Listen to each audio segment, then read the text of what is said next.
আসসালামু আলাইকুম সবাইকে। আশা করি তোমরা সবাই খুবই ভালো এবং সুস্থ আছো। তো আজকের ক্লাসটা খুব একটা ইন্টারেস্টিং ক্লাস। আজকে হচ্ছে আমরা বেসিক্যালি দেখবো যে মেডিকেল ভর্তি পরীক্ষায় ইংরেজিতে কি কি প্রশ্ন আসে, কোন কোন জায়গা থেকে প্রশ্ন আসে, প্রশ্নের ধরন কিরকম হয় এবং আমরা আসলে পড়াশোনার মানে অ্যাপ্রোচটা কিরকম হবে। তুমি সামনে তোমার যে প্রিপারেশনটা নিবা, এই প্রিপারেশনে তুমি ইংলিশের জন্য তুমি কিভাবে পড়বা। তো আমরা 1 মিনিট পরে শুরু করবো। সবাই জয়েন হোক। আমি একটু শেয়ার করে দিচ্ছি। তো ফ্রেন্ডদেরকে বলে দাও, মেনশন করে দাও যে ক্লাস শুরু হচ্ছে।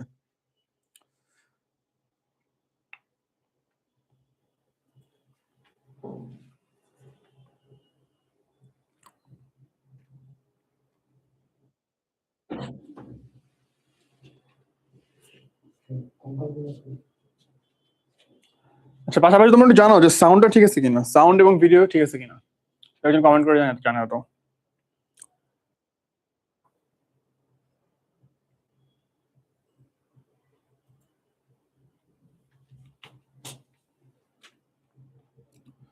হ্যাঁ, ওয়ালাইকুম আসসালাম। আচ্ছা, ঠিক আছে, আসো চলো আমরা শুরু করি। সো ইংলিশ পড়ার সময় তুমি দেখবা যে আমাদের মেডিকেল ভর্তি পরীক্ষার যে ইংলিশ এবং এইচএসসির ইংলিশ, বা আমি যদি আরেকটু ব্রড করে বলি অ্যাডমিশন ইংলিশ এইচএসসি ইংলিশের মধ্যে মেইন যে ডিফারেন্সটা, মেইন পার্থক্যটা হচ্ছে এইচএসসির ইংলিশে তোমার কোয়েশ্চেন খুবই বড় এবং অনেক অপশনস থাকে, ঠিক আছে, মানে প্রশ্নটা অনেক বেশি। অ্যাডমিশন ইংলিশে প্রশ্ন থাকে তোমার সর্বসাকুল্যে ধরো মেডিকেলের জন্য 15টা, এবং তুমি যদি অন্যান্য ভার্সিটির কথা চিন্তা করো সব জায়গায় দেখবে 20 বা 30-এর বেশি কিন্তু কোয়েশ্চেন্স নাই। তোমার কিন্তু এখানে ভুল করার উইন্ডোটা কম, মানে তুমি এখানে অ্যাকুরেসি বাড়াইতে হবে, ঠিক আছে, নাম্বার 1 পয়েন্ট। সেকেন্ড পয়েন্ট হচ্ছে এইচএসসি ইংলিশে তুমি দেখবা যে গ্রামাটিক্যাল কোয়েশ্চেন গুলো খুব সারফেস লেভেলে হয়, খুব বেসিক কোয়েশ্চেন্স হয়, কিন্তু অ্যাডমিশন ইংলিশে কিন্তু ডিপ থেকে প্রশ্ন আসে। ইংলিশ পড়াশোনার ক্ষেত্রে তুমি দেখবা দুইটা ভাগে ভাগ করা আছে আমাদের ইংলিশ, তুমি দেখবা যে দুইটা ভাগ আছে। একটা হচ্ছে আমাদের ভোকাবুলারি, যেগুলো হচ্ছে তোমার মনে রাখার জিনিস, মেমোরাইজিং পার্ট, মানে এই জিনিসগুলো যেমন ধরো সিনোনিম অ্যান্টোনিম, তারপর ধরো preposition, number, spelling, gender, phrases and idioms. এই যে টপিকগুলো আছে এগুলো কিন্তু তোমার একদিনে হবে না। এই টপিকগুলো হচ্ছে ভোকাবুলারি পার্ট এবং এটা হচ্ছে তোমার রেগুলার পড়তে হবে। ধরো তুমি প্রতিদিন 15টা বা 20টা করে সিনোনিম তুমি পড়লা। আর গ্রামার যে পার্টটা আছে, আমরা গ্রামাটিক্যাল পার্টগুলো কিন্তু খুব অল্প সময় কভার করতে পারি, ঠিক আছে, গ্রামাটিক্যাল পার্টটা আমরা খুব অল্প সময়টা চাইলে কভার করা যায়, ঠিক আছে। আচ্ছা, নেক্সটে আসো, কোন বই পড়বা, একটা কথা আসে, কোন বই পড়বা। ইংলিশের জন্য আমরা আসলে কোন বইটা পড়বো। মেডিকেল ভর্তি পরীক্ষা বলো, ভার্সিটি ভর্তি পরীক্ষা বলো, যে কোনো অ্যাডমিশন টেস্টের কোয়েশ্চেন বলো, ম্যাক্সিমাম টাইমে আসলে আমাদের কি দরকার, জানা দরকার যে প্রশ্ন কই থেকে হয়। যে কোনো ভর্তি পরীক্ষার ক্ষেত্রে তোমার প্রথম কাজটা হবে তুমি দেখবা যেখান থেকে আসলে প্রশ্ন কি হয়, ঠিক আছে। তো প্রশ্ন কি হয় দেখার জন্য আমাদের কি লাগবে, অবভিয়াসলি একটা প্রশ্ন ব্যাংক লাগবে, যে কোনো একটা বড় সড়ো কোশ্চেন ব্যাংক লাগবে। তো কোশ্চেন ব্যাংকের জন্য আমি দুইটা বই সাজেস্ট করি। একটা হচ্ছে আমাদের মাস্টার ইংলিশ বুক, আর ওটা হচ্ছে অ্যাপেক্স ইংলিশ বুক। এটা হচ্ছে খুব বেসিক জেনারেল বই।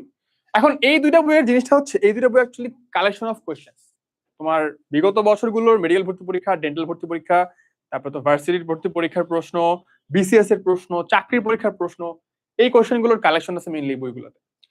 তো তুমি যখন বইটা দেখবে জিনিসটা হচ্ছে আমি ওইভাবে শুরু করছিলাম, কিন্তু দেখলাম যে বইটা আসলে এত মোটা। তো যারা আসলে inter first year second year থেকে স্টার্ট করো নাই ইংলিশ পড়াটা, তাদের জন্য আসলে এত মোটা বই পড়া খুব বেশি মানে প্যারা হয়ে যায়, বুঝছো, এখানে শেষ করতে করতে অনেক টাইম চলে যাবে। তো আমরা কি করছি, আমরা আরডিএস এর পক্ষ থেকে আমরা হচ্ছে বইটাকে কম্প্যাক্ট করে নিয়ে আসছি। কম্প্যাক্ট করে আমাদের আরডিএস এর বইটা আছে, এবং আরডিএস এর বইটাও কিন্তু হচ্ছে আমরা যেটা ভাগ করছি ভোকাবুলারি পার্ট, গ্রামার পার্ট, একটা মুখস্থ করার পার্ট, একটা বোঝার পার্ট। তো আমাদের কিন্তু বইটা এরকম, একটা হচ্ছে গ্রামার পার্ট। এই গ্রামার পার্টে বেসিক্যালি আমরা হচ্ছে মেইনলি তোমার রুলস, গ্রামার রেগুলেশনস এগুলো দেওয়া।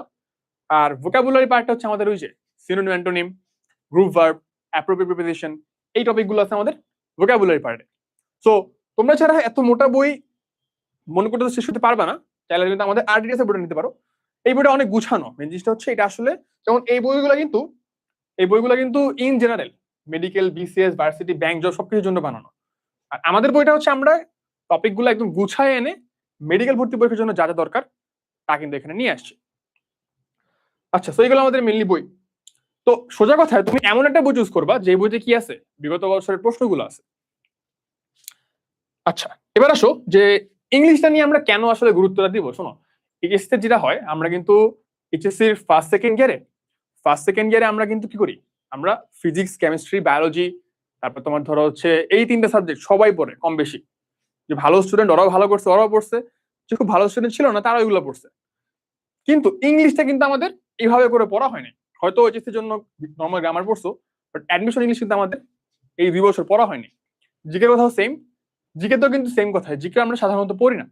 তো এই যে গ্যাপটা থেকে যায়, এখান থেকে কিন্তু মানে অনেকের জন্য গ্যাপ, অনেকের জন্য ভালো। কারণ এই যে 15 নাম্বার, দেখো 85% যে নাম্বারটা আছে এটা কম বেশি সবাই পড়ছে, ফিজিক্স, কেমিস্ট্রি, বায়োলজি সবাই পড়ছে। ইংলিশে যে 15 নাম্বার, এগুলো কিন্তু কি হয়, তোমার মেডিকেল কলেজ কোনটা হবে তার মধ্যে ডিফারেন্স ক্রিয়েট করে। সহজে বলি, তুমি কি ঢাকা মেডিকেলে থাকবা, নাকি তুমি ধরো কোন বিভাগীয় মেডিকেলে থাকবা, নাকি তোমার কোন জেলা মেডিকেলে থাকবা, তা ডিপেন্ড করে আসলে এই ইংলিশ জিকে, তোমার জিকে ইংলিশের মার্কের উপরে। এটাকে তুমি বলতে পারো কাইন্ড অফ গেম চেঞ্জার। এখানে যে 30 নাম্বার আছে, এটা কাইন্ড অফ গেম চেঞ্জার। যারা এখানে ভালো করে ওরা কিন্তু আগে থাকে, কারণ বাকি জিনিস ফিজিক্স, কেমিস্ট্রি, বায়োলজি সবাই কম বেশি পড়ে। ফিজিক্সের 15টা দেখা যায় সবাই কম বেশি মোরাললেস 8টা, 10টা, 12টা, 15টা অনেকগুলো পারে। জিকে ইংলিশের ক্ষেত্রে কি হয়, এখানে আসলে একটা গেম চেঞ্জার। এটা আসলে সবাই শুরু থেকে ওভাবে পড়ে না। এখন স্বাভাবিকভাবেই তোমাদের মতো আমার প্রশ্ন ছিল যে ভাইয়া অ্যাডমিশনে জিকে ইংলিশ দেওয়ার কি দরকার ছিল, না আমরা তো এইচএসসি ফিজিক্স, কেমিস্ট্রি পড়ছিলাম, সেটা পড়ে থাকতে পারতাম, ঠিক না? আমি বলবো এই জিকে ইংলিশ দেওয়াটা আসলে মেডিকেল ভর্তি পরীক্ষার জন্য ভালো। দেখো, যারা ইঞ্জিনিয়ারিং পরীক্ষা দিবে, যারা ভার্সিটি পরীক্ষা দিবে, তারাও কিন্তু বায়োলজি, কেমিস্ট্রি এগুলো পড়বে, ওগুলো পড়ে আসছে।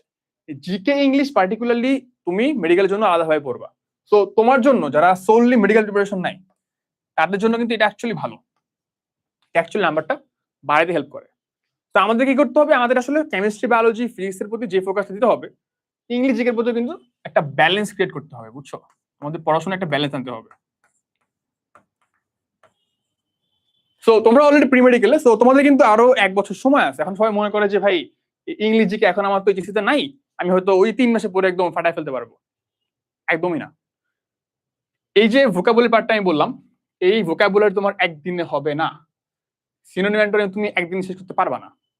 তোমার এটা এখন থেকেই কিছু কিছু পরিমাণে শুরু করতে হবে, বুঝছো? পরে পরে আগে রাখতে হবে। এখন শোনো, আমি একটা কথা বলি যে এই সিনোনিম অ্যান্টোনিম তুমি কিভাবে পড়বা। আমি শুরুতে এরকম একটা প্ল্যান করছিলাম যে বইটা খুলছি, A to Z line to line পড়া শুরু করছিলাম।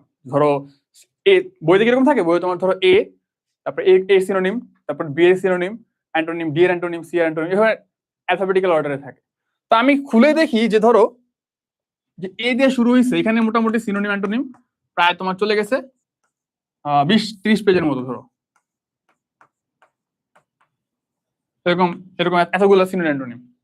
তো 2-3 দিন শুরুতে খুব কারেন্ট নিয়ে শুরু করছি যে একদম শেষ করে ফেলবো সবগুলা, এ টু জেড একদম পড়ে ফেলবো। বাট কিছু দূর গিয়ে বুঝলাম আসলে যে এইটা আসলে বাস্তবিক অর্থেই সম্ভব না, আনলেস তুমি খুব বেশি ভালো স্টুডেন্ট হও। সাধারণ স্টুডেন্টের জন্য কিন্তু একদম ডে টু ডে টানা এরকম সিনোনিম অ্যান্টোনিম সবগুলো পড়া সম্ভব না। কিভাবে পড়বা শোনো, আমি একটা কাজ করতাম। আমি দেখলাম যে এইভাবে মনে থাকতেছে না। আমি যদি পড়ি ধরো তোমার ক্ল্যান্ডেস্টাইন, ঠিক আছে, মানে গুপ্ত মিটিং, এরকম কোনো ওয়ার্ড ধরা পড়তেছে আমি, ঠিক আছে। এরপর ধরো কনসপিকুয়াস, মানে হচ্ছে ধরো সন্দেহজনক, ঠিক আছে। তারপর ধরো হচ্ছে তোমার ব্ল্যাটেন্ট, মানে খুব জোরে উচ্চ শব্দে সাউন্ড হয়েছে। এখন এভাবে বলতে ব্ল্যাটেন্ট, জোরে, কনসপিকুয়াস মানে সন্দেহজনক, ক্ল্যান্ডেস্টাইন গুপ্ত, এগুলো কিছু মনে থাকতো না। স্পাই মানে কি, গুপ্তচর, এগুলো মনে থাকতো না, বুঝছো? আমি করতাম কি, আমি হচ্ছে এই ওয়ার্ড গুলো নিয়ে একটা গল্প বানাতাম। তুমি সিনোনিম পড়ার সময় মাথায় একটা কাহিনী চিন্তা করো। যেমন তুমি চিন্তা করতে পারো যে the spy went to the clandestine meeting, মানে গুপ্ত মিটিং এ, ধরো কোনো গুপ্ত মিটিং হচ্ছিল, ও ধরো অ্যাসাসিনস ক্রিড, ঠিক আছে, গেম খেলছেন অ্যাসাসিনস ক্রিড।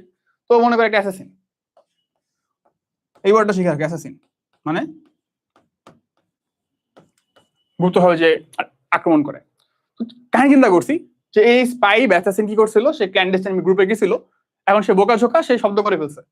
সে হচ্ছে গুপ্ত মিটিং এ যাচ্ছিল, লুকিয়ে লুকিয়ে যাচ্ছিল পলায় পলায়, যাওয়ার সময় খুব জোরে সাউন্ড করে ফেলছে। এখন কি সাউন্ড করছে? ব্ল্যাটেন্ট সাউন্ড করে ফেলছে। ব্ল্যাটেন্ট মানে খুব জোরে, উচ্চ শব্দে, খুব জোরে ব্ল্যাটেন্টলি সাউন্ড করে ফেলছে। তারপর লোকজন চলে আসছে যে কি হয়েছে কি হয়েছে। এখন তারা তাকে চিনে না, যে এ তো মিটিং এ ছিল না, ওই কই থেকে আসছে। তারা সন্দেহ করছে, তাকে কনসপিকুয়াস সন্দেহ করছে তার উপর, সন্দেহজনক। তখন তো এই যে গল্পটা বানাইলাম যে একজন সে স্পাই ছিল, সে মিটিং এ গেছিল, ক্ল্যান্ডেস্টাইন গুপ্তটা মিটিং এ গেছে, সেখানে ব্ল্যাটেন্টলি সাউন্ড করে ফেলছে, যার কারণে বাকিরা তার প্রতি কনসপিকুয়াস হয়ে গেছে। তার তুমি কে? তো এই ঘটনা বানালে তুমি কিন্তু সবগুলো ওয়ার্ড ইজিলি মাথায় আনতে পারবা, বুঝছো? একটা কাহিনী বানালে আমরা যখন ওয়ার্ডটা পড়বো, এই ওয়ার্ডে যখন কোনো ব্যাকগ্রাউন্ড নিয়ে আসবো, কোনো একটা স্টোরি নিয়ে আসবো, তখন কিন্তু তোমার এই পুরো জিনিসটাকে সহজে মনে থাকবে। কোন ওয়ার্ডকে তুমি একদম এই ওয়ার্ড টু ওয়ার্ড যদি পড়তে যাও, এতে এগুলা, বিতে এগুলা, ঠিক আছে, সবগুলো পড়তে গিয়ে কিন্তু আমাদের এই সমস্যাটা পড়ছিলাম, বুঝছো? তুমি যদি এরকম একটা গল্প বানানো যে মাথায়, যে আচ্ছা এরকম এরকম হয়েছিল, তাহলে এরকম এরকম হয়েছে, দেন তুমি প্রত্যেকটা ওয়ার্ড কিন্তু কি একটা কনটেক্সট পায়, একটা আমরা বলি না কনটেক্সট যে মিম বা একটা যোগ করলে বলে না আচ্ছা কাহিনী কি হয়েছে কি, যখন তুমি কাহিনী বের করতে আসলে হয়েছে কি, তখন তোমার ওয়ার্ডটা কিন্তু ইজিলি মনে থাকে। সো এই ট্রিকটা আমি ফলো করতাম। এখন তোমরা চাইলে তোমরা অন্য ট্রিক বের করতে পারো, সমস্যা নেই। অনেকে হচ্ছে আবার নেমোনিক পছন্দ করে, ঠিক না? তো যে যেভাবে পাও সমস্যা নেই, বাট আমি বলতেছি যে ইন জেনারেল একদম বই খুলে এ টু জেড পড়তে গেলে তুমি কিন্তু সমস্যায় পড়বা, দেখবে যে ভুলে যাচ্ছ। হয়তো প্রথম দিন সব মনে থাকবে, সেকেন্ড দিন মনে থাকবে, বা এক সপ্তাহ পরে ওয়ার্ডটার মনে থাকবে না, দেখবে হারায় গেছে। সো ভোকাবুলারির কথা এটাই যে তোমার এটা এটা হচ্ছে টেস্ট ম্যাচ, ঠিক আছে? ভোকাবুলারি আমাদের টেস্ট ম্যাচ, এটা একদিনে হবে না, এটা এটা ওয়ান ডে না, একদিনের ম্যাচ না, T20 না, ঠিক আছে, এক রাতে খেলা শেষ না, টেস্ট ম্যাচ। তোমার ধীরে ধীরে পুরো অ্যাডমিশনের 3 মাসে এটা প্ল্যান করো, প্ল্যান করে দেন আমরা ধীরে ধীরে আগাবো। আচ্ছা, গ্রামার পার্টটা কি? গ্রামার পার্টটা আমরা বেসিক্যালি ক্লাসে সব শেষ করবো অবশ্যই, সিনিয়র অ্যান্টারমিডিয়েট ক্লাস হবে অবশ্যই, এগুলোর ক্লাস হবে, কিছু স্পেসিফিক জিনিসপত্র আমাদের শেখাবো, সমস্যা নাই। এই পার্টটা ফুললি তুমি ক্লাস ফোকাস দাও, আমাদের ক্লাসগুলো করবা, আর কিছু লাগবে না, ঠিক আছে? বইটা পড়বা। আচ্ছা, এবার তোমাকে বলি ইংলিশের কয়েকটা কথা বলি। তুমি ইংলিশে, আমি 2 ক্যাটাগরি স্টুডেন্ট দেখছি, বুঝছো? আমার একটা ফ্রেন্ড ছিল এবং ও হচ্ছে করতো কি, ও একটা কাজ করতো, ওকে ধরো তুমি 15টা প্রশ্ন দিছো, ঠিক আছে, তুমি ওকে 15টা প্রশ্ন দিছো, ও তোমার দেখবা যে 12টা বা 13টা কারেক্ট করছে 15টার মধ্যে। এখন আমি জিজ্ঞেস করতাম যে ভাই তুই কেমনে করছিস, মানে এটা 12টাটা কিভাবে আসছে, ঠিক আছে? এখন ও বলতো কি যে আমার মনে হয়েছে, একটা ওয়ার্ড বলে আমরা ইনটুইশন,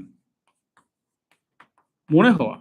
তো বলতো ভাই আমার আসলে দেখে মনে হয়েছে যেটা কারেক্ট, সাউন্ডস রাইট, শুনে মনে হয়েছে কারেক্ট।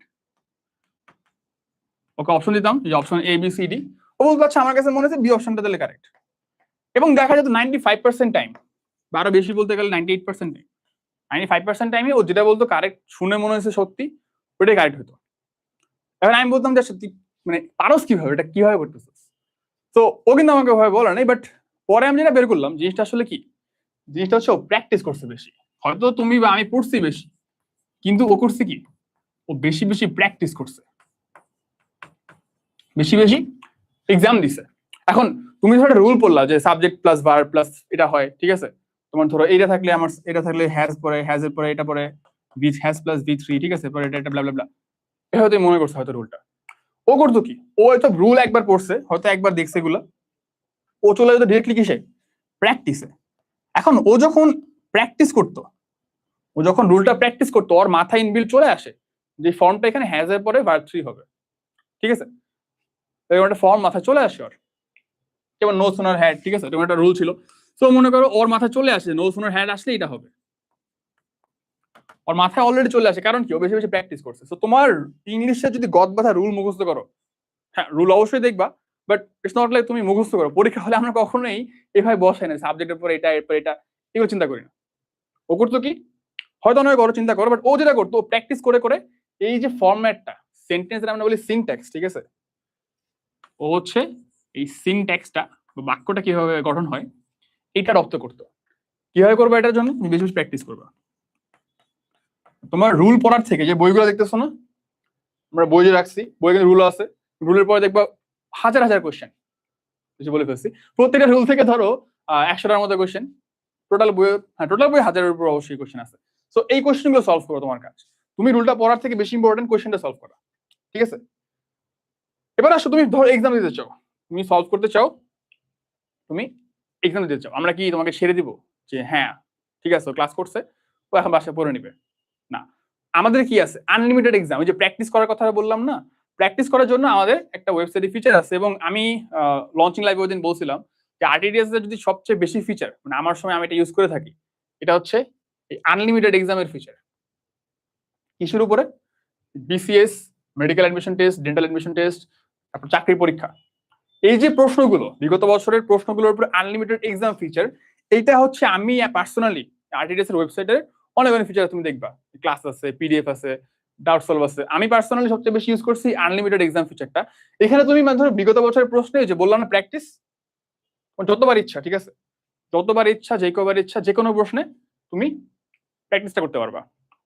সো অনেকেই থাকে যারা আসলে খুব মানে ওয়েবসাইটটা পুরোপুরি ইউজ করে না, তাদের বলবো যে তোমরা ওয়েবসাইটের এই ফিচারটা তুমি ইউজ করতে পারো, বিগত বছরের প্রশ্ন। এখন অনেকে বলতে পারো ভাই বিগত বছরের প্রশ্ন আমরা কেন পড়বো? আমাদের পরের সেগমেন্টে আমরা দেখবো যে ইংলিশে কোয়েশ্চেন কতটা রিপিট হয়। মানে মেডিকেল ভর্তি পরীক্ষার প্রশ্ন সাধারণত তুমি দেখবা যে ওরা কোয়েশ্চেনটা হাওয়া থেকে আনে নাই, বানায় নাই। তুমি দেখবা যে যে প্রশ্নটা আসছে তুমি বাসায় পরীক্ষা দিয়ে এসে দেখো এটা কোথাও না কোথাও আসছে। হয়তো বিগত বছরের বিসিএস এর হুবহু কোয়েশ্চেন, হয়তো তোমার হচ্ছে ভার্সিটি অ্যাডমিশনের কোয়েশ্চেন। ইনফ্যাক্ট আমি একটা কোয়েশ্চেন দিয়েছিলাম আমার সময়, আমি বলছি ভাই এটা জীবনে কোথায় আসেনি শিওর। পরে দেখি যে ইসলামিক ইউনিভার্সিটির একটা কোয়েশ্চেন ছিল, মানে আইইউ, ঠিক আছে, ইসলামিক ইউনিভার্সিটি, খুবই আরো অনেক আননোন জিনিস, ঠিক আছে, বাট ভার্সিটির কোনো ভার্সিটির আছে, এবং এটা অ্যাপেক্স এর বইতেই ছিল। সো তুমি ইংলিশ পরীক্ষা পরে দেখবা যে এমন হয় নাই যে এই প্রশ্নটা বা এই রুলটা আগে কোথাও আসে নাই, অলওয়েজ দেখবা কি কোথাও না কোথাও রিপিট হয়েছে জিনিসটা, বুঝছো? তার কোশ্চেন কিন্তু মানে হাওয়া থেকে বা শূন্য থেকে আনে না, ঠিক আছে? দেখা যাচ্ছে না কিছু, ভিডিও কি নাই, ব্লার হয়ে গেছে? একটু কমেন্ট গুলো পড়ি তোমাদের, ফেসবুকে দেখি। আচ্ছা, ইংলিশের জন্য ইবি বললে কি হবে কিনা ভার্সিটির জন্য? শোনো, varsity medical English kind of same, ঠিক আছে?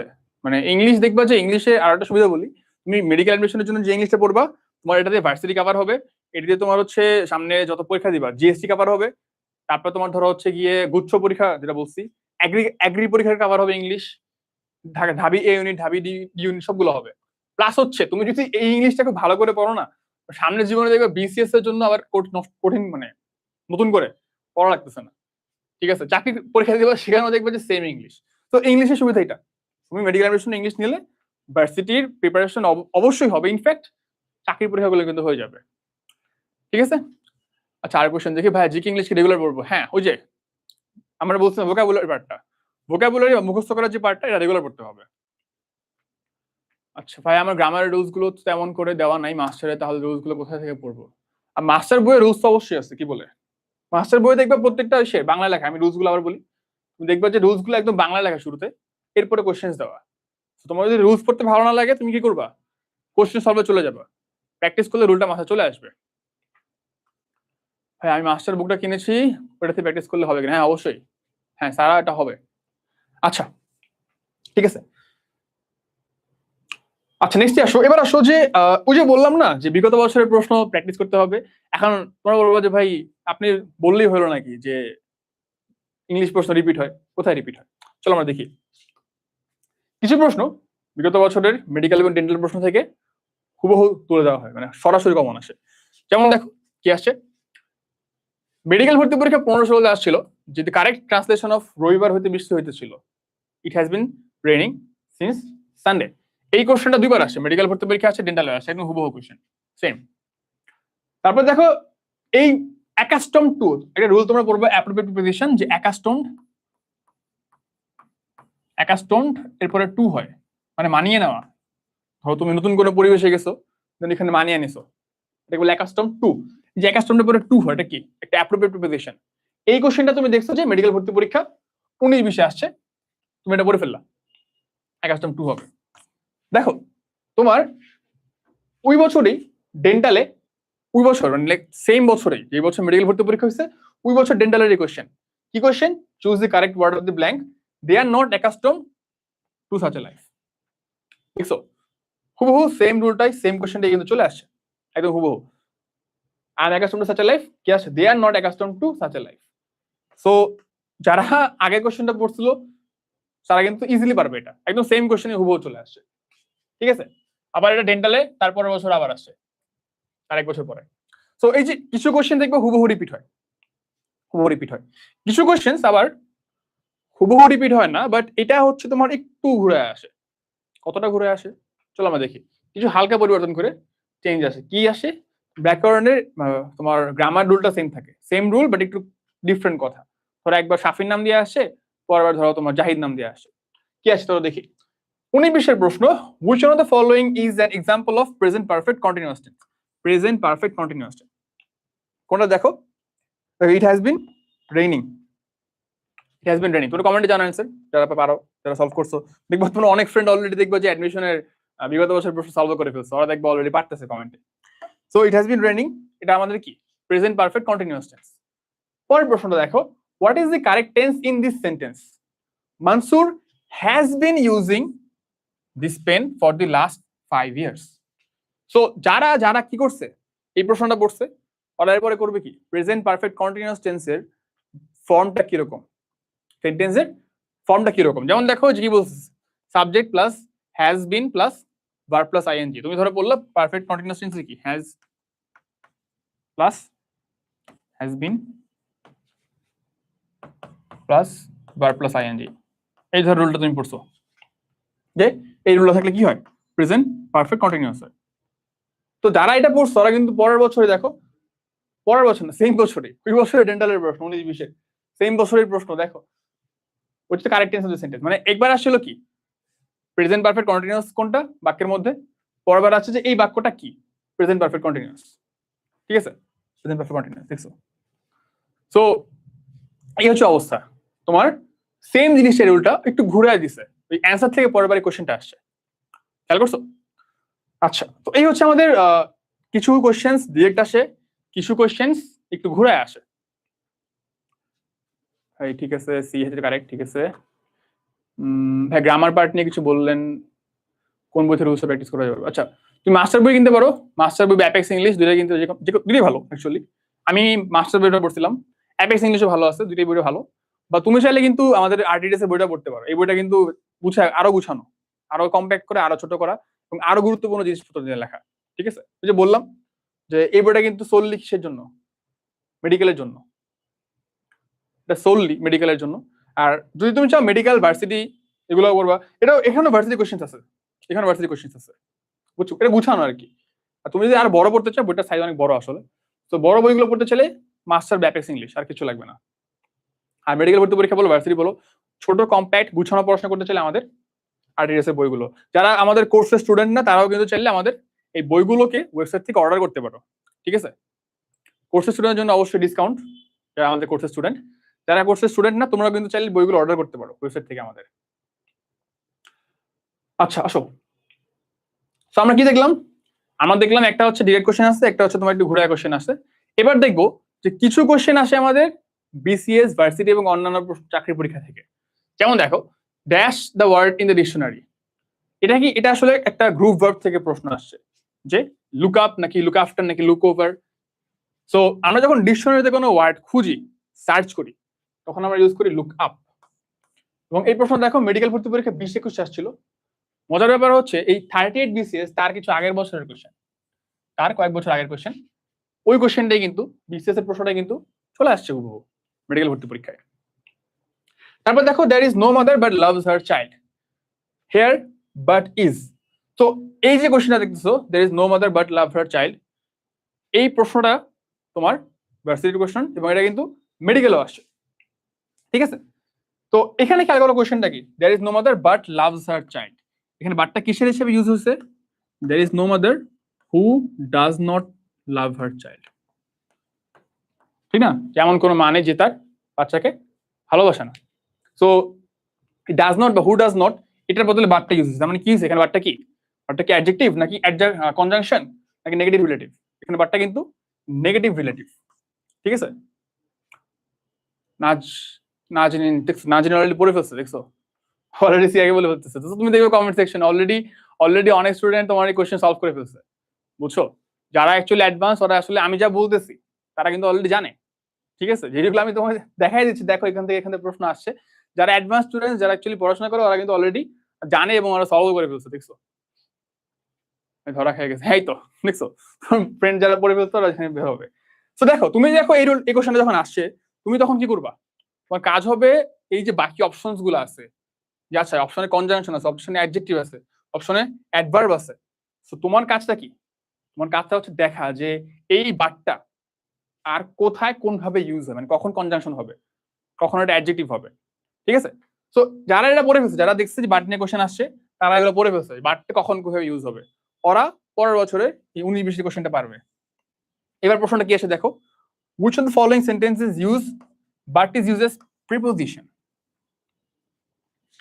খেয়াল করছো, একবার আসছিল এখানে বাটটা কি, পরের বার আসে নিচের কোন বাটটা প্রিপোজিশন। খেয়াল করছো?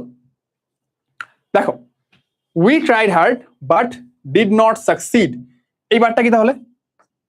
we tried hard একটা সেন্টেন্স, এখানে দেখো সাবজেক্ট আছে, ভার্ব আছে, ফাইনাইট ভার্ব আছে, সো এটা একটা sentence. But we did not succeed, এখানে লিখি, দেখো we tried hard একটা sentence,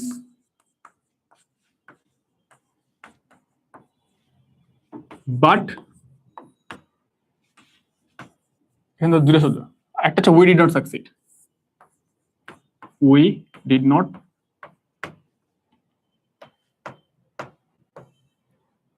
we tried hard, we did not succeed. So তুমি এই দুটো বাক্যকে কি করবা? জোড়া লাগাবা। কি করবে তুমি? we tried hard but did not succeed, দুটো চলে যাবে। তার মানে কি, দুটো বাক্যকে জোড়া কে লাগে? সাধারণত কি করবা? বাটটা কি তাহলে একটা কনজাংশন, বাটটা এখানে কনজাংশন। আসলে পরেরটা দেখি কি বলছে, there is no one but likes him. So এই কথাটা মানে কি দেখো, আমরা আগের পড়ছিলাম, কি পড়ছিলাম দেখো, there is no one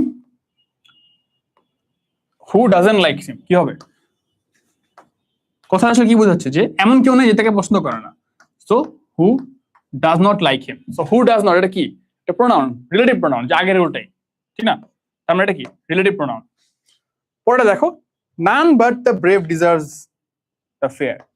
so none but কি বোঝাচ্ছে? none but যদি except বুঝে, দেখো none but দিয়ে, বা তোমরা বলতে পারো বাট দিয়ে যদি except বুঝায়, বাট দিয়ে যদি except অর্থ প্রকাশ করে, বা ব্যতীত অর্থ প্রকাশ করে, তখন সে বাটটা হয় কি? অ্যাডজেক্টিভ হয়। তখন সে বাটটা হয় অ্যাডজেক্টিভ। যেমন বলি না, none but Allah can help us, ঠিক আছে? সো কি বলছে? None but the brave deserve the fair, যে সাহসীরা বাদে কেউই ফেয়ার জিনিস ডিজার্ভ করে না।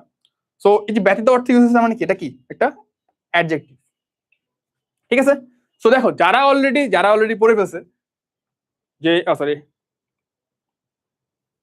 টু ভুল লিখছে, এটা হচ্ছে প্রিপোজিশন, ভুল লিখছে, প্রিপোজিশন, ঠিক আছে? তো যারা হচ্ছে তোমার বাটটা কি পড়ে ফেলছে, তারা অলরেডি বাকি রুলগুলো কিন্তু পড়ে ফেলছে, যে কোনটা এখানে প্রিপোজিশন, ঠিক আছে? সো নান বাট যদি ব্যতীত ইউজ হয়, তখন কি হবে? প্রিপোজিশন হবে। একটু ভুল লিখছে এখানে, প্রিপোজিশন, ঠিক আছে? সো তুমি যদি এই বাট কোশ্চেনটা একবার আসছিল, তুমি বাকি রুলগুলো পড়ে ফেলছো, তার মানে কি তুমি এখন বাকিগুলো কিন্তু তুমি পারবা। আবার দেখো পরেরটা, লাস্টেরটা, it is but right to admit our faults, মানে কি বোঝাচ্ছে? যে ইট ইজ অনলি রাইট, কি বোঝাচ্ছে এখানে বাট দ্বারা? আমি দেখাই, অনলি বোঝাচ্ছে না, ইট is but right to admit, যা ছিল। সো বাটটা কি বোঝাচ্ছে? It is only right to admit, ঠিক না? অনলি রাইট কি করতেছে? এটা রাইটটাকে কি মডিফাই করতেছে, রাইটটাকে কি মডিফাই করতেছে। সো রাইট বা সঠিক মডিফাই কি করবে? অ্যাডভার্ব করবে, ঠিক আছে? সো লাস্ট ভার্বটা কি আমাদের? অ্যাডভার্ব। তো এই হচ্ছে আমাদের মোটামুটি, তুমি যদি বাটের সবগুলো রুল পড়ে ফেলো, তুমি কিন্তু এগুলো পারবা। সো পড়ার নিয়মটা কি? তুমি কোশ্চেনটা দেখবা, অপশনস গুলো দেখবা। যেমন ধরো একবার আসছে কি, look up the word in the dictionary, তুমি বললা যে লুক আপ মানে কি? লুক আপ মানে খোঁজা, সার্চ করা। তোমার কাজ হবে কি? বাকি অপশনগুলো কি চেক করা, একটু কি হবে? যেমন লুক আফটার মানে কি? দেখাশোনা করা, দেখভাল করা। ধরো কি অসুস্থ হয়ে গেছে, তখন তুমি কি করবে? দেখাশোনা করবা। সো পড়ার নিয়মটা এটাই, তুমি কি করবা? যারা হচ্ছে ভালো স্টুডেন্ট ওরা এই কাজটাই করে, কারেক্ট অ্যান্সার বাদ দিয়ে বাকিগুলো ওরা চেক করে, বাকিগুলো কেন কারেক্ট হয় নাই, জিনিসটা বুঝছো? তোমার কাজ কিন্তু শুধু এইটা না যে কারেক্ট অপশন বের করবো, লুক আপ করবো, মুখস্থ করবো, চলে যাবো, এমন না। তুমি দেখবে বাকি অপশনগুলো যে ওগুলো ঠিক হচ্ছে কিনা, ওগুলো কেন সঠিক হয় নাই। ঠিক আছে, আচ্ছা তোমাদের কোশ্চেন গুলো দেখি তাহলে। পড়ার নিয়মটা বুঝছো, ইংলিশ কিভাবে পড়বা? হ্যাঁ, ওয়ালাইকুম আসসালাম। হ্যাঁ, ইংলিশ গ্রামার শুরু করবো কিভাবে? আচ্ছা, শুরু করবা কিভাবে? সোজা কথা, তুমি বইটা খুলবা, যে কোনো বই তোমার যেটা পছন্দ, মাস্টার, অ্যাপেক্স বা চার্টেড, যে কোনো বই, সব বইয়ের kind of orientation kind of সেমই। ঠিক আছে, গ্রামার বই শুরু দেখবো তোমার হচ্ছে পার্টস অফ স্পিচ দিয়ে শুরু হবে, নাউন, প্রোনাউন, অ্যাডজেক্টিভ, অ্যাডভার্ব, এগুলো হচ্ছে তোমার শুরু হবে। এবং এরপরে তুমি দেখবে হচ্ছে বেসিক্যালি কি হয়, ভার্বের মধ্যে থেকে তোমার চলে যাবে তোমার finite verb, non finite verb. তো তুমি আসলে বইটা খুলে বইয়ের যে সিকোয়েন্সটা, বই দেখবে সূচিপত্রের সিকোয়েন্স দেওয়া আছে, ওই সিকোয়েন্স শুরু করলেই হবে। ঠিক আছে, আলাদা করে এমন না যে ভাই এই টপিকটা আগে বললে ভালো হবে কিনা, এটা আগে বললে ভালো হবে কিনা, এরকম না। বইয়ের যে টপিক দেখবে শুরুতে আছে ওই অনুযায়ী বললেই হবে। গ্রামারে ভালো করবে কিভাবে? শোনো, গ্রামারে ভালো করার নিয়ম ওইটাই, ওই যে বলছি কি, প্র্যাকটিস, বেশি বেশি প্র্যাকটিস। গ্রামার রুলটা পড়বা, আমার বন্ধুর কথা বলছিলাম না, ওই কাজটা করতো। রুল পড়বা, প্র্যাকটিস করো, তোমার মাথায় ইনবিল চলে আসবে অ্যান্সারটা কি। আচ্ছা ভাই, ইংলিশে নাম্বার কম ওঠে, এই তো প্র্যাকটিস করতে হবে বেশি বেশি। আর কি বলছো ভাইয়া, আনলিমিটেড এক্সাম কি ফ্রি কিনা? না, এটা আমাদের কোর্সের ফিচার, আমি বলছি, মানে আমি যখন আরটিএস এ কোর্সে ছিলাম, আমি এই ফিচারটা সবচেয়ে বেশি ইউজ করতাম, বুঝছো? তো জানা দিলাম যে অনেকে থাকে কোর্সে আছে বাট স্টিল হয়তো খেয়াল করেনি, ওইভাবে ইউজ করে না জিনিসটা, জিনিসটা কিন্তু খুবই কাজের, বুঝছো? ইনফ্যাক্ট আমি যখন পরীক্ষা দিচ্ছিলাম, আমার পরীক্ষার সময় কিন্তু মানে কোয়েশ্চেন ছিল এরকম, দেখে আমার মাথায় আসছে এটা তো পড়ছিলাম বিগত বছর কোথাও কোথায় আসছিল, এটা তো বিসিএস এর প্রশ্ন।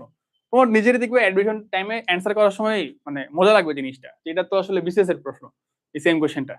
ঠিক আছে, এটা তো আগে আসছিল, ভালো লাগবে তখন। রাইটিং এর নাম্বার কম পায়, রাইটিং তো এইচএসসি তে, অ্যাডমিশনে তোমার ঢাকা ভার্সিটিতে মাঝে মধ্যে তোমার রাইটিং পার্ট কিছু আসে, বুঝলি, লিখিত পরীক্ষাটা আসে, কিন্তু বাকিগুলো তো আসলে লিখিত পার্টটা নাই। বাকি ভার্সিটি বলো, মেডিকেল বলো, এখানে আসলে এমসিকিউ। সো রাইটিং নিয়ে আসলে অ্যাডমিশনে প্যারা খাওয়ার কিছু নাই। আর এইচএসসির জন্য রাইটিং আমার আলাদা ভিডিও আছে, ঠিক আছে, তুমি ডিমসি স্টেশন ইউটিউবে দেখো, আলাদা করে রাইটিং এর আলাদা ভিডিও আছে আমার, ওগুলো থেকে দেখতে পারো। আজকেরটা হচ্ছে মেইনলি মেডিকেল অ্যানালিসিস, ঠিক আছে। আচ্ছা, ফেসবুকে সবাই চুপচাপ, আচ্ছা ইউটিউবে সবাই বেশি ক্লাস করতেছে না, ফাইন, আমি এটা করতাম, আসো। আচ্ছা, সো এবার আসো আমরা দেখবো যে কোন টপিক থেকে কি কি প্রশ্ন আসে। সো দেখা গেছে বিগত 10 বছরের এটা অ্যানালাইসিস, বিগত 10 বছরের মেডিকেল এবং ডেন্টাল ভর্তি পরীক্ষায় গ্রামাটিক্যাল টপিক থেকে বা গ্রামারের যে টপিকগুলো আছে সেখান থেকে আসছে 133টা প্রশ্ন। আর ভোকাবুলারি থেকে আসছে, দেখো ভোকাবুলারি থেকে আসছে 116টা প্রশ্ন। আমরা কি দেখতে পারি? আমরা দেখতে পারি যে 15টা প্রশ্ন আসে প্রতি বছর। এই 15টা প্রশ্ন কিন্তু এখানে, তো প্রতি বছর যে 15টা করে প্রশ্ন আসে, এই 15টা প্রশ্ন কিন্তু সাধারণত কি হয়, খুব ব্যালেন্স থাকে। তোমার ধরো গ্রামার থেকে 8টা আসছে, ভোকাবুলারি থেকে 7টা বা 6টা, গ্রামার থেকে ধরো 9টা আসলো, ঠিক আছে। তো মোটামুটি একটা ব্যালেন্স থাকে। তো তুমি ধরো দুইটা তিন মোটামুটি ফোকাস করলা। 24-25 সালে মানে তোমাদের 2 ব্যাচ সিনিয়র যে ভাইয়া ছিল, ভাইয়াপুরা ছিল, তাদের ব্যাচের প্রশ্নটা কি আসছিল, তাদের ব্যাচে তোমার গ্রামার থেকে সব আসছিল, ভোকাব থেকে তেমন কোনো প্রশ্ন দেয় নাই। এখন ধরো তুমি মনে করলে ঠিক আছে গ্রামার থেকে সব আসে, আমি তাহলে শুধু গ্রামারই পড়বো, ভোকাবুলারি পড়বো না। এর ঠিক পরের বছর 25-26 সেশন, যেটা তোমাদের ঠিক আগের ব্যাচ, তোমার 27, তোমার আগের ব্যাচ 25 যেটা এইচএসসি 25, ওদের বছর আবার সিনিয়র থেকে অনেক বেশি প্রশ্ন আসছে, প্রায় 13-14টার মতো প্রশ্ন আসছে, গ্রামার থেকে 1টা-2টা আসছে। তো এটা কিন্তু এমন না যে তুমি জাস্ট একটার দিকে ফোকাস করবা। অ্যাডমিশনে আমি সবসময় বলি চ্যাপ্টার স্কিপ করবা না, যেমন বায়োলজি চ্যাপ্টার 12 বোটানি লাস্টে যেটা জীবের পরিবেশ বিস্তার, এখান থেকে দেখবে যে বিগত 20 বছরের মাত্র 3-4টা প্রশ্ন ছিল, আর 22-23 মাত্র 4টা প্রশ্ন। সো বুঝতেছো, 22-23 আগে কিন্তু কি এখান থেকে প্রশ্নই আসতো না। তো কেউ যদি টপিকটা বাদ দিত তারা কিন্তু ধরা খাবে গিয়ে। সো ইংলিশ বলো, বায়োলজি বলো, কেমিস্ট্রি বলো, অ্যাডমিশনে কোনো টপিক স্কিপ করা যাবে না। হ্যাঁ, অনেকের থাকে যে ভাই আমার এই চ্যাপ্টারটা ফেভারিট, এটা অপছন্দ, ভালো লাগে না, বাট ভালো লাগে না বলে ফেলে রাখবা না, বুঝছো, কিছু না কিছু হলে পড়বা, ঠিক আছে। আচ্ছা, সো এরপর আসো আমরা তাহলে শুরু করি। আমরা নেক্সট যে কাজটা সেটা হচ্ছে আমরা কি দেখবো, আমরা এখন দেখবো যে বিগত বছরগুলোর প্রশ্নতে আসলে মেডিকেল ভর্তি পরীক্ষায় কি আসছে বিগত 10 বছরে। হ্যাঁ, বইগুলো কিনলে কি নেক্সট ইয়ার আবার কিনতে হবে আমাদের টাইমে? নেক্সট ইয়ার আশা করি লাগবে না, কারণ বইয়ে খুব বেশি চেঞ্জেস, ধরো জাস্ট তোমাদের গত বছর প্রশ্নটাই আসবে, দরকার না এখন কিনে শুরু করে দাও।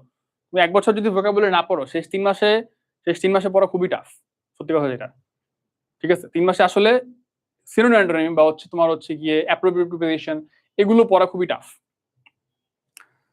আচ্ছা, সো আমাদের এই পার্টটাই আমরা এখন কি করব, একটু দেখবো যে মেডিকেল ভর্তি পরীক্ষা বিগত 10 বছর আসলে কি কি আসছে, প্রশ্ন কি আসছে।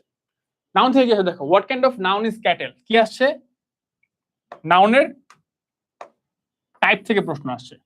কি টাইপ তোমরা পড়ছো না, যে প্রপার নাউন, তারপরে common noun, material noun, collective noun. Cattle গবাদি পশুর কি হবে, কালেকটিভ নাউন, ঠিক না? সো আমরা কি দেখবো, আমরা আসলে দেখবো যে প্রশ্নের ধরনটা কি, টপিকটা কি আসছে কালেকটিভ নাউন থেকে, মানে নাউনের টাইপ।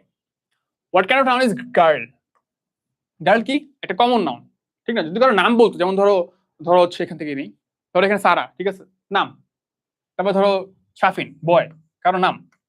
কবি কাজী নজরুল ইসলাম, কারো নাম। সো তোমরা জানো যে প্রপার নাউন কি, এগুলো প্রপার নাউন যাদের নাম, নেমিং নাম যেগুলো proper noun. Common noun in general, ধরো বলছে পোয়েট কমন নাউন, এর আন্ডারে অনেক কিছুই আছে, ঠিক না? সো কোশ্চেনটা আসলে কি আসছে, নাউনের টাইপ থেকে কোশ্চেন, সেম নাউনের টাইপ আসছে। তারপর দেখো অ্যাবস্ট্রাক্ট নাউন নিচের কোনটা, ধরো তোমার ছিল কি, ধরো চাইল্ডহুড, ফ্রেন্ডশিপ, অ্যাবস্ট্রাক্ট কোনগুলো, যেগুলো ধরা বা ছোঁয়া যায় না, ঠিক না? Abstract noun. Choose the word that never has a plural form, plural form কার নাই, তার মানে কি আসছে, কাউন্টেবল এবং আনকাউন্টেবল নাউন। খেয়াল করো আমাদের কি আসছে, দেখাই। আচ্ছা, তোমার কোশ্চেন আসে কি থেকে, কাউন্টেবল এবং আনকাউন্টেবল নাউন থেকে প্রশ্ন আসে। তো এখানে একটা কথাবার্তা বলি, যেমন তোমরা জানো যে কাউন্টেবল নাউন কি, কাউন্টেবল নাউন যেগুলো গণনা করা যায়, যেমন ধরো যে পেন, কাউন্টেবল নাউন। তারপর ধরো হচ্ছে গ্লাস, কাউন্টেবল নাউন, গণনা করা যায়। মেইন যে জিনিসটা আসলে এখান থেকে তোমার এটা আসবে না কোনটা এখানে কাউন্টেবল কোনটা আনকাউন্টেবল, এখানে তোমার রুল আসবে। কি রুল আসবে, তুমি জানো যে কাউন্টেবল নাউনের কিন্তু প্লুরাল ফর্ম হয়, আনকাউন্টেবল নাউনের কি হয় না, কোনো প্লুরাল ফর্ম হয় না। এখান থেকে প্রশ্ন আসবে, কোনো প্লুরাল ফর্ম হয় না। কি বলছি, তোমার আসলে আনকাউন্টেবল নাউন কাউন্টেবল তোমার চেনা লাগবে, কোনটা কাউন্টেবল কোনটা আনকাউন্টেবল। এখান থেকে আবার রুলে অ্যাপ্লাই করতে হবে। যেমন দেখো এটা প্রশ্ন আসছিল, যেমন দেখো we have a lot of work to do in the summer, কোশ্চেনটা ছিল choose the correct option.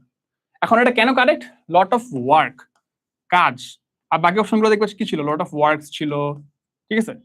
So lot of works কেন হবে না, কারণ ওয়ার্ক কিন্তু একটা আনকাউন্টেবল নাউন।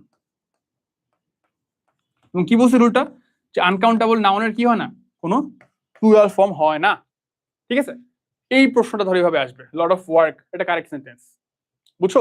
তো প্রশ্নটা কি, আনকাউন্টেবল নাউন কাউন্টেবল থেকে কি আসে, তোমার এই কার প্লুরাল ফর্ম হয়, কার প্লুরাল ফর্ম হয় না, ইজ আর দিয়ে আসবে, ঠিক আছে? যেমন ধরো মানি একটা আনকাউন্টেবল নাউন, এটা অনেকে ভুল করে, সবচেয়ে বেশি আমি দেখছি এই জিনিসটা ভুল করতে, বুঝছো? মানুষ মনে করে ভাই মানিতে কাউন্টেবল গোনা যায়, মানি কাউন্টেবল না, কি কাউন্টেবল, টাকা countable, rupee countable, dollar countable. Money একটা কারেন্সি, মানে এগুলো কারেন্সি, টাকা ডলার রুপি এগুলো গোনা যায়, মানি কিন্তু কাউন্ট করা যায় না, মানি আনকাউন্টেবল নাউন। সো এই টপিক থেকে প্রশ্ন আসতে পারে, ঠিক আছে? যেমন তোমার আসবে $10 is a lot of money, ঠিক আছে?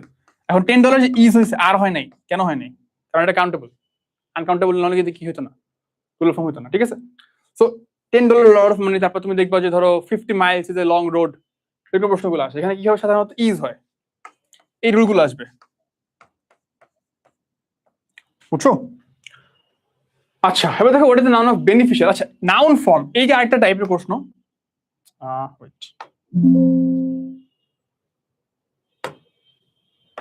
আচ্ছা, নাউন ফর্ম কোনটা, অ্যাডজেক্টিভ ফর্ম কোনটা, অ্যাডভার্ব ফর্ম কোনটা, এটা একটা প্রশ্ন। মানে কি বলছি, এখানে দেখাই, নেক্সটে কি আসে তোমার, আমরা সামারি করে আসো কি কি আসলে আসে। আমাদের আসে কি, আমাদের আসে হচ্ছে ফার্স্ট অফ অল নাউন থেকে কি আসে, টাইপ আসে,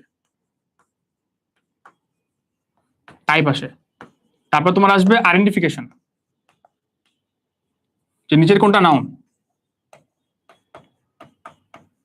আইডেন্টিফিকেশন আসবে।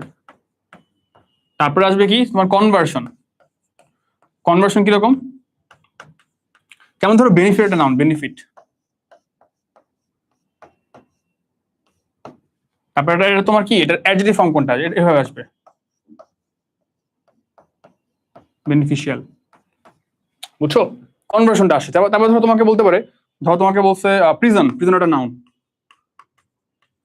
এটার ভার্ব ফর্ম কি, প্রশ্নগুলো কি আসে তোমার জানতে হবে, কি প্রশ্ন কি আসে, ভার্ব ফর্ম হচ্ছে ইমপ্রিজন, ঠিক না, ইমপ্রিজন। তো তুমি করবে কি, এভাবে গুছায় আনবা যে আসলে আমার কি কি জিনিস পড়তে হবে, কি কি জিনিস পড়তে হবে, ঠিক আছে। স্যার গেমার জোন কিনবো, কি লেভেল কথাবার্তা কেন বললো, গেম কিনবো না কিনবো সেটা পরের বিষয়, আসো। আচ্ছা, সো এটা হচ্ছে কথা, তোমার আসলে কোশ্চেন অ্যানালাইজ করতে হবে, দেখবে এখান থেকে কি কি প্রশ্ন আসছে, কি কি প্রশ্ন আসে। সো নাউন থেকে কি পেলাম আমরা, কি করবো এখান থেকে, দেখো চলে যাই, এই যে কি বলবা, কমন নাউন কোনটা, প্রপার নাউন কোনটা, নাউনের টাইপ, অ্যাবস্ট্রাক্ট নাউন কোনটা, ম্যাটেরিয়াল নাউন কোনটা, এগুলো। তারপরে কাউন্টেবল আনকাউন্টেবল, খুবই ইম্পর্টেন্ট, হাইলি ইম্পর্টেন্ট, ঠিক আছে। রুলস কি, তোমার নন কাউন্ট, যেমন ফানি চার্জ কখন হয় না, দেখবে যে বলবে কোনটা কারেক্ট, তখন অনেকেই ভুলটা করে, ফানি চার্জ লিখে দেয়, কারেক্ট না কিন্তু, ঠিক আছে। আপনি যে ওয়ার্ড অলরেডি চলে আসছে, অ্যানালিসিস করে দেখতে পারো, বুঝছো। আবার ধরো কিছু ওয়ার্ড আছে, যেমন ধরো নাউনের যেগুলো হচ্ছে ধরো আনকাউন্টেবল নাউন, ওগুলোকে কাউন্টেবল করার জন্য আমরা কিছু ওয়ার্ড ইউজ করি, যেমন ধরো সোপ, সোপ একটা আনকাউন্টেবল নাউন, তুমি কাউন্টেবল কিভাবে করবা, কাউন্টেবল কিভাবে করবা, তুমি বলবা a bar of soap, 2 bars of soap, এটা কাউন্টেবল, এটা কাউন্টেবল, ঠিক আছে। সব আনকাউন্টেবল কিন্তু এগুলো কাউন্টেবল। আবার ধরো তোমাকে বলছে ব্রেড, ব্রেড কিন্তু আনকাউন্টেবল, তুমি যদি বলো 2 loaves অফ ব্রেড,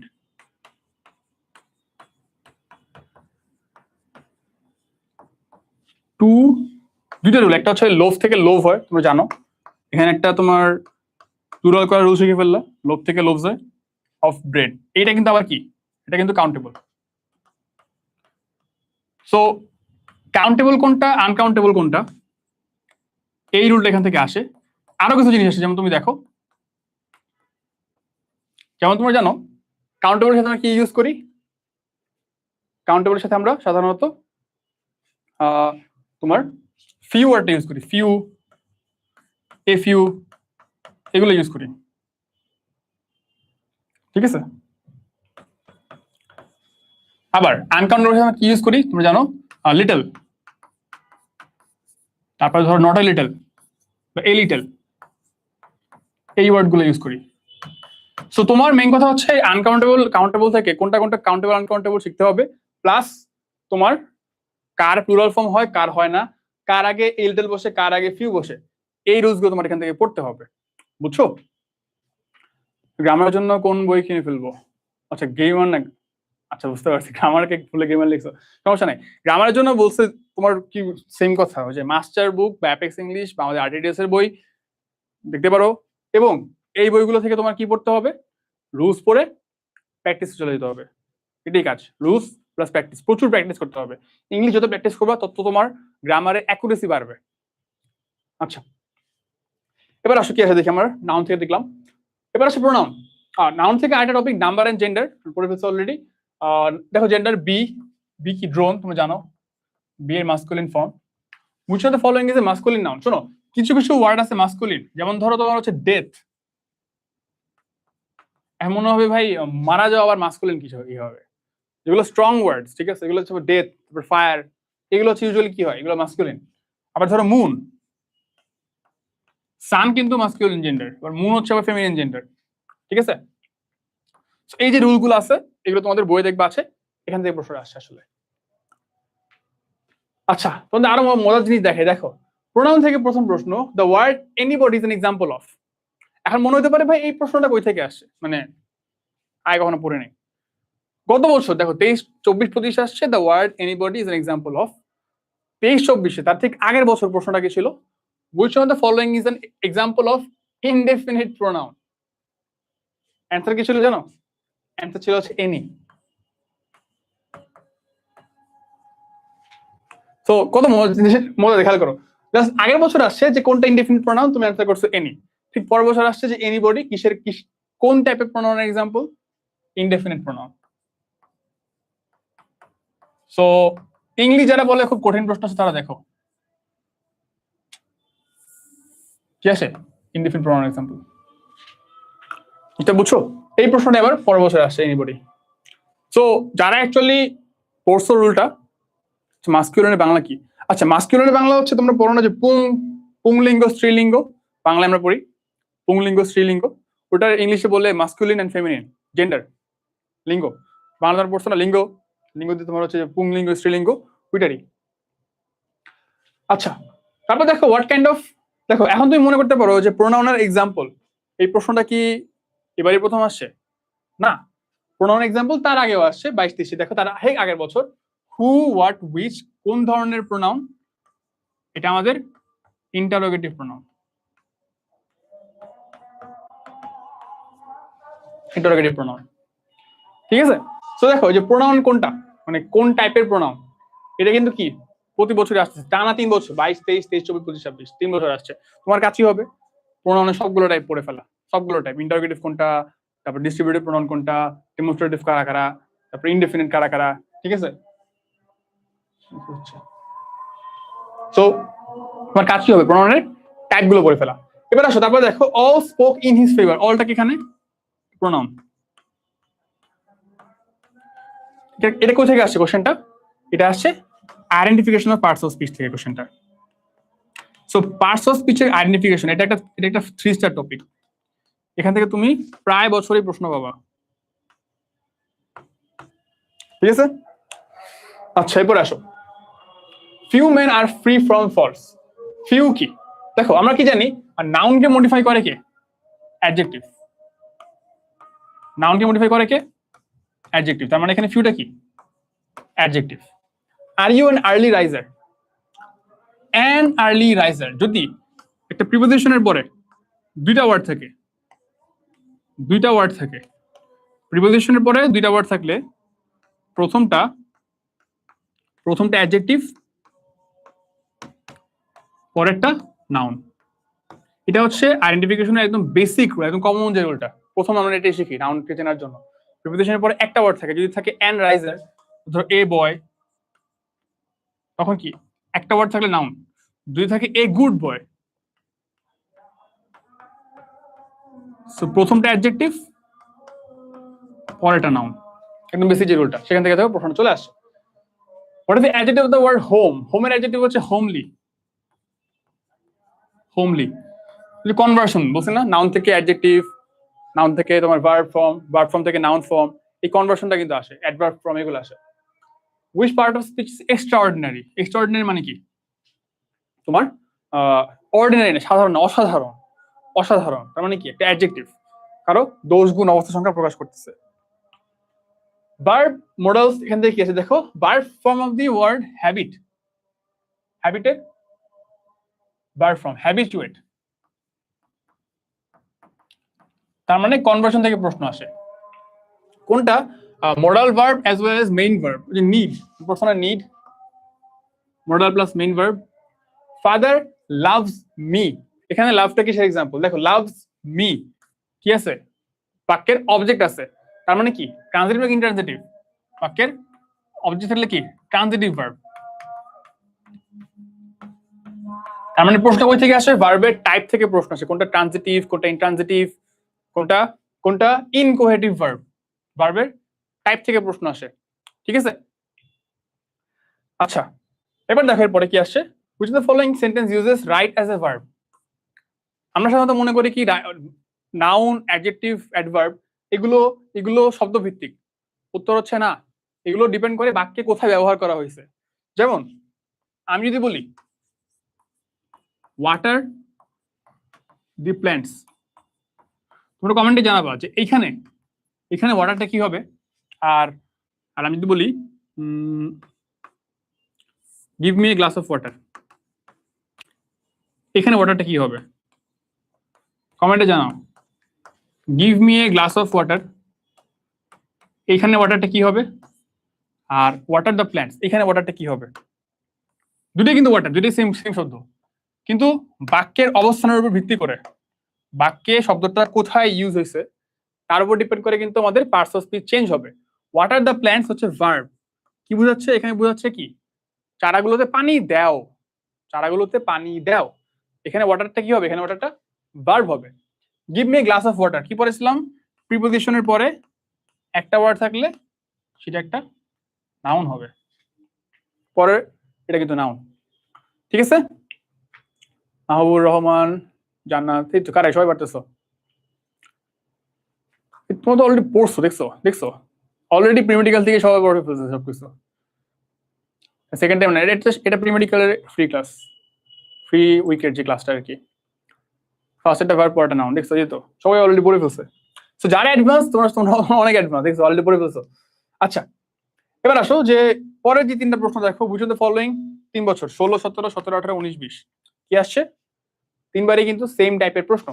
কি টাইপের প্রশ্ন, আমরা প্রথম যে এক্সাম্পল গুলো দেখছিলাম এটা কি তোমার ফাইনাইট ভার্ব থেকে প্রশ্নগুলো হয়েছে, এবার নন ফাইনাইট ভার্বের প্রশ্ন। টানা 3 বছর আসছে কি, টানা 1 বছর গ্যাপ দিয়ে আর কি পরেরটাই, মানে পরপর প্রায় 3 বছর কি আসছে নন ফাইনাইট ভার্ব থেকে প্রশ্ন আসছে। আমরা কি জানি নন ফাইনাইট ভার্বের 3টা টাইপ ছিল না, তোমাদের মনে করা দিই।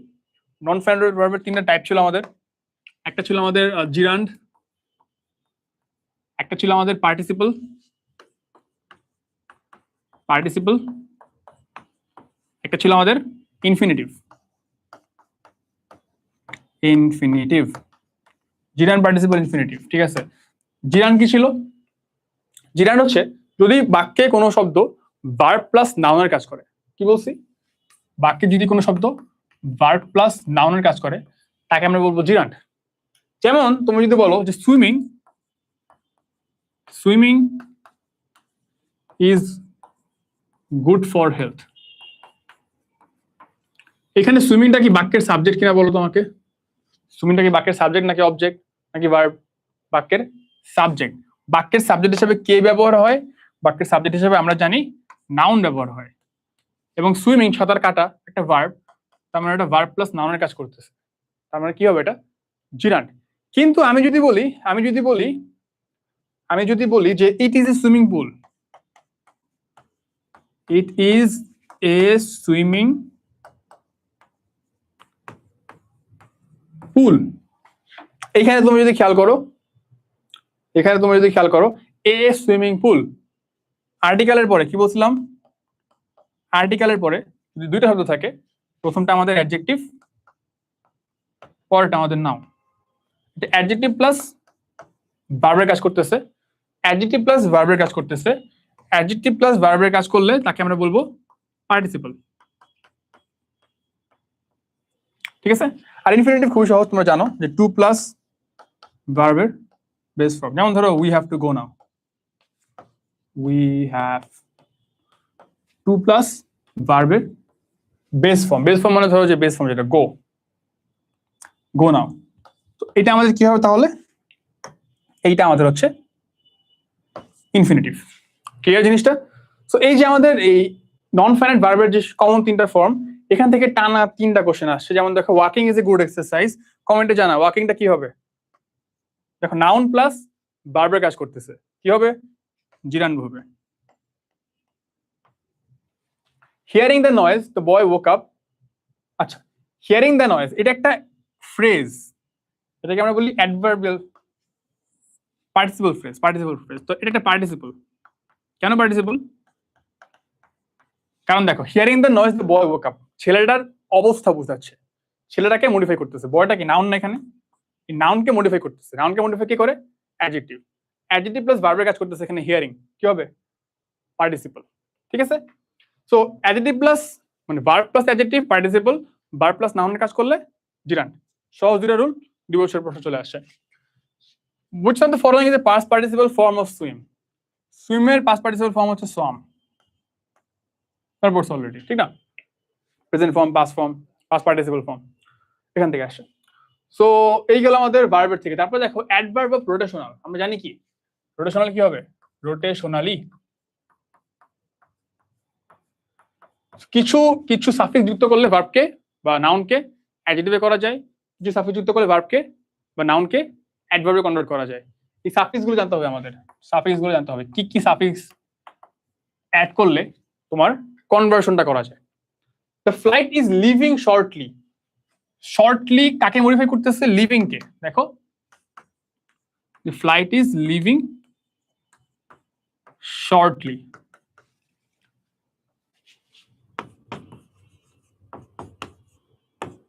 Is living shortly. তো লিভিং ছেড়ে যাওয়া কি একটা ভার্ব, শর্টলিটা কি করতেছে? এই ভার্বকে মডিফাই করতেছে, ভার্বকে মডিফাই করতেছে। ভার্বকে মডিফাই কে করে? নাউন প্রোনাউন বাদে, নাউন প্রোনাউন কনজাংশন বাদে যাকেই মডিফাই করো, ভার্বকে মডিফাই করলে অ্যাডভার্ব, অ্যাডজেক্টিভকে মডিফাই করলে অ্যাডভার্ব, অ্যাডভার্বকে মডিফাই করলে অ্যাডভার্ব, ঠিক আছে? আর নাউন আর প্রোনাউনকে মডিফাই করলে অ্যাডজেক্টিভ। কমন রুল মনে রাখুন, নাউন আর প্রোনাউনকে মডিফাই করলে adjective.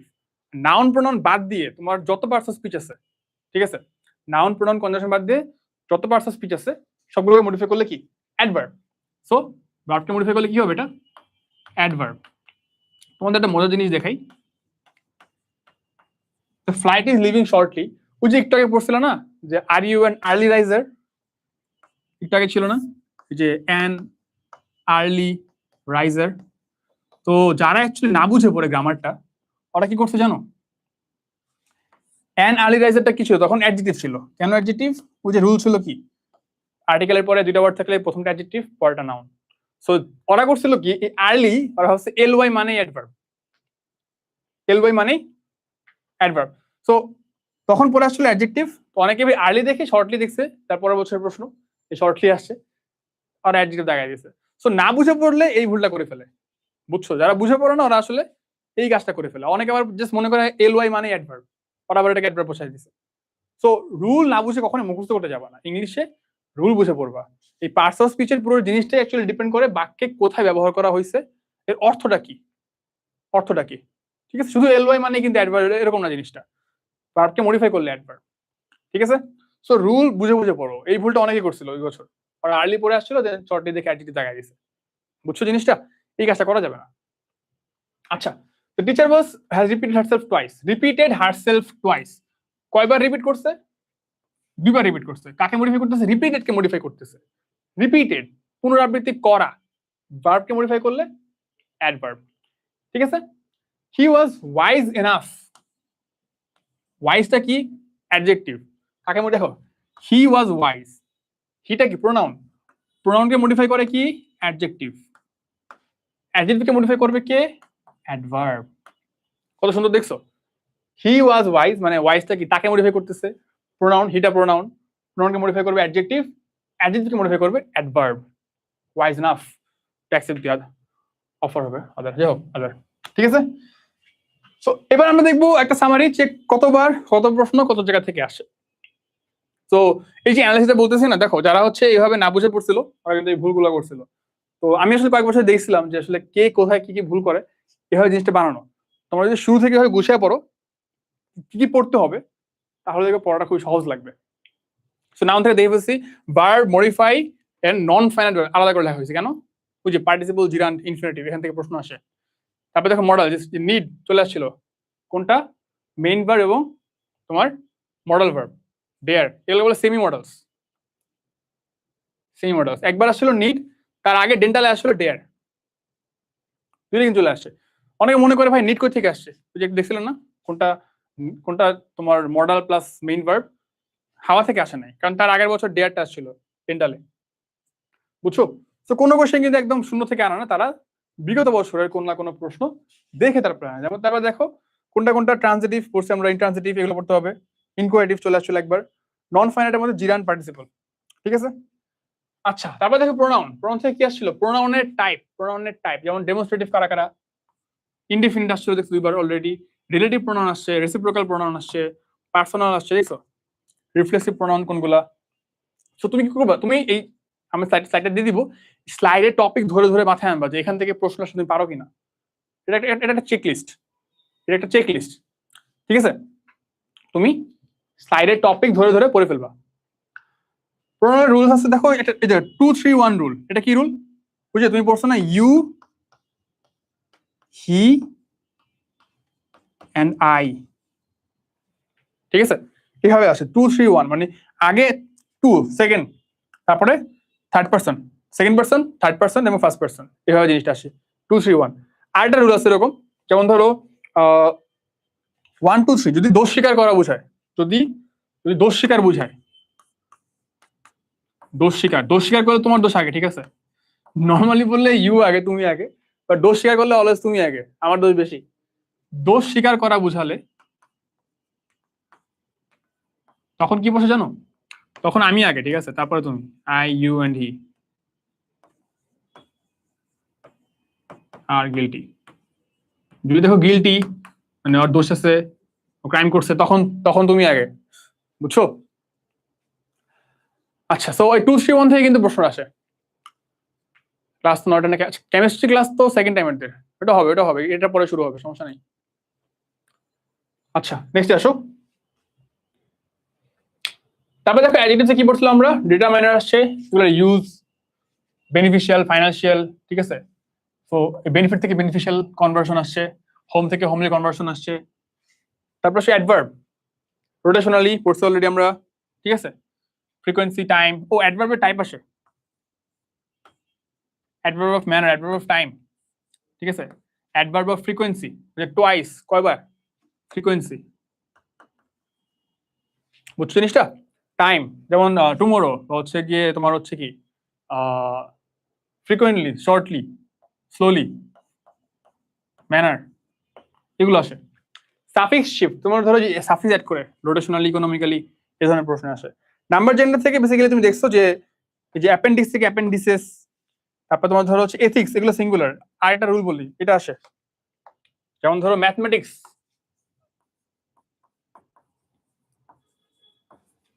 Mathematics is my favourite subject. Mathematics কিন্তু কোনো প্লুরাল না, এটা কিন্তু একটা সিঙ্গুলার নাউন। এই কিছু কমন জিনিস, যেমন ফিজিক্স একটা সিঙ্গুলার নাউন, এই কোশ্চেনগুলো এখান থেকে আসে। 2-3-1 কিসের জন্য অ্যাপ্লিকেবল?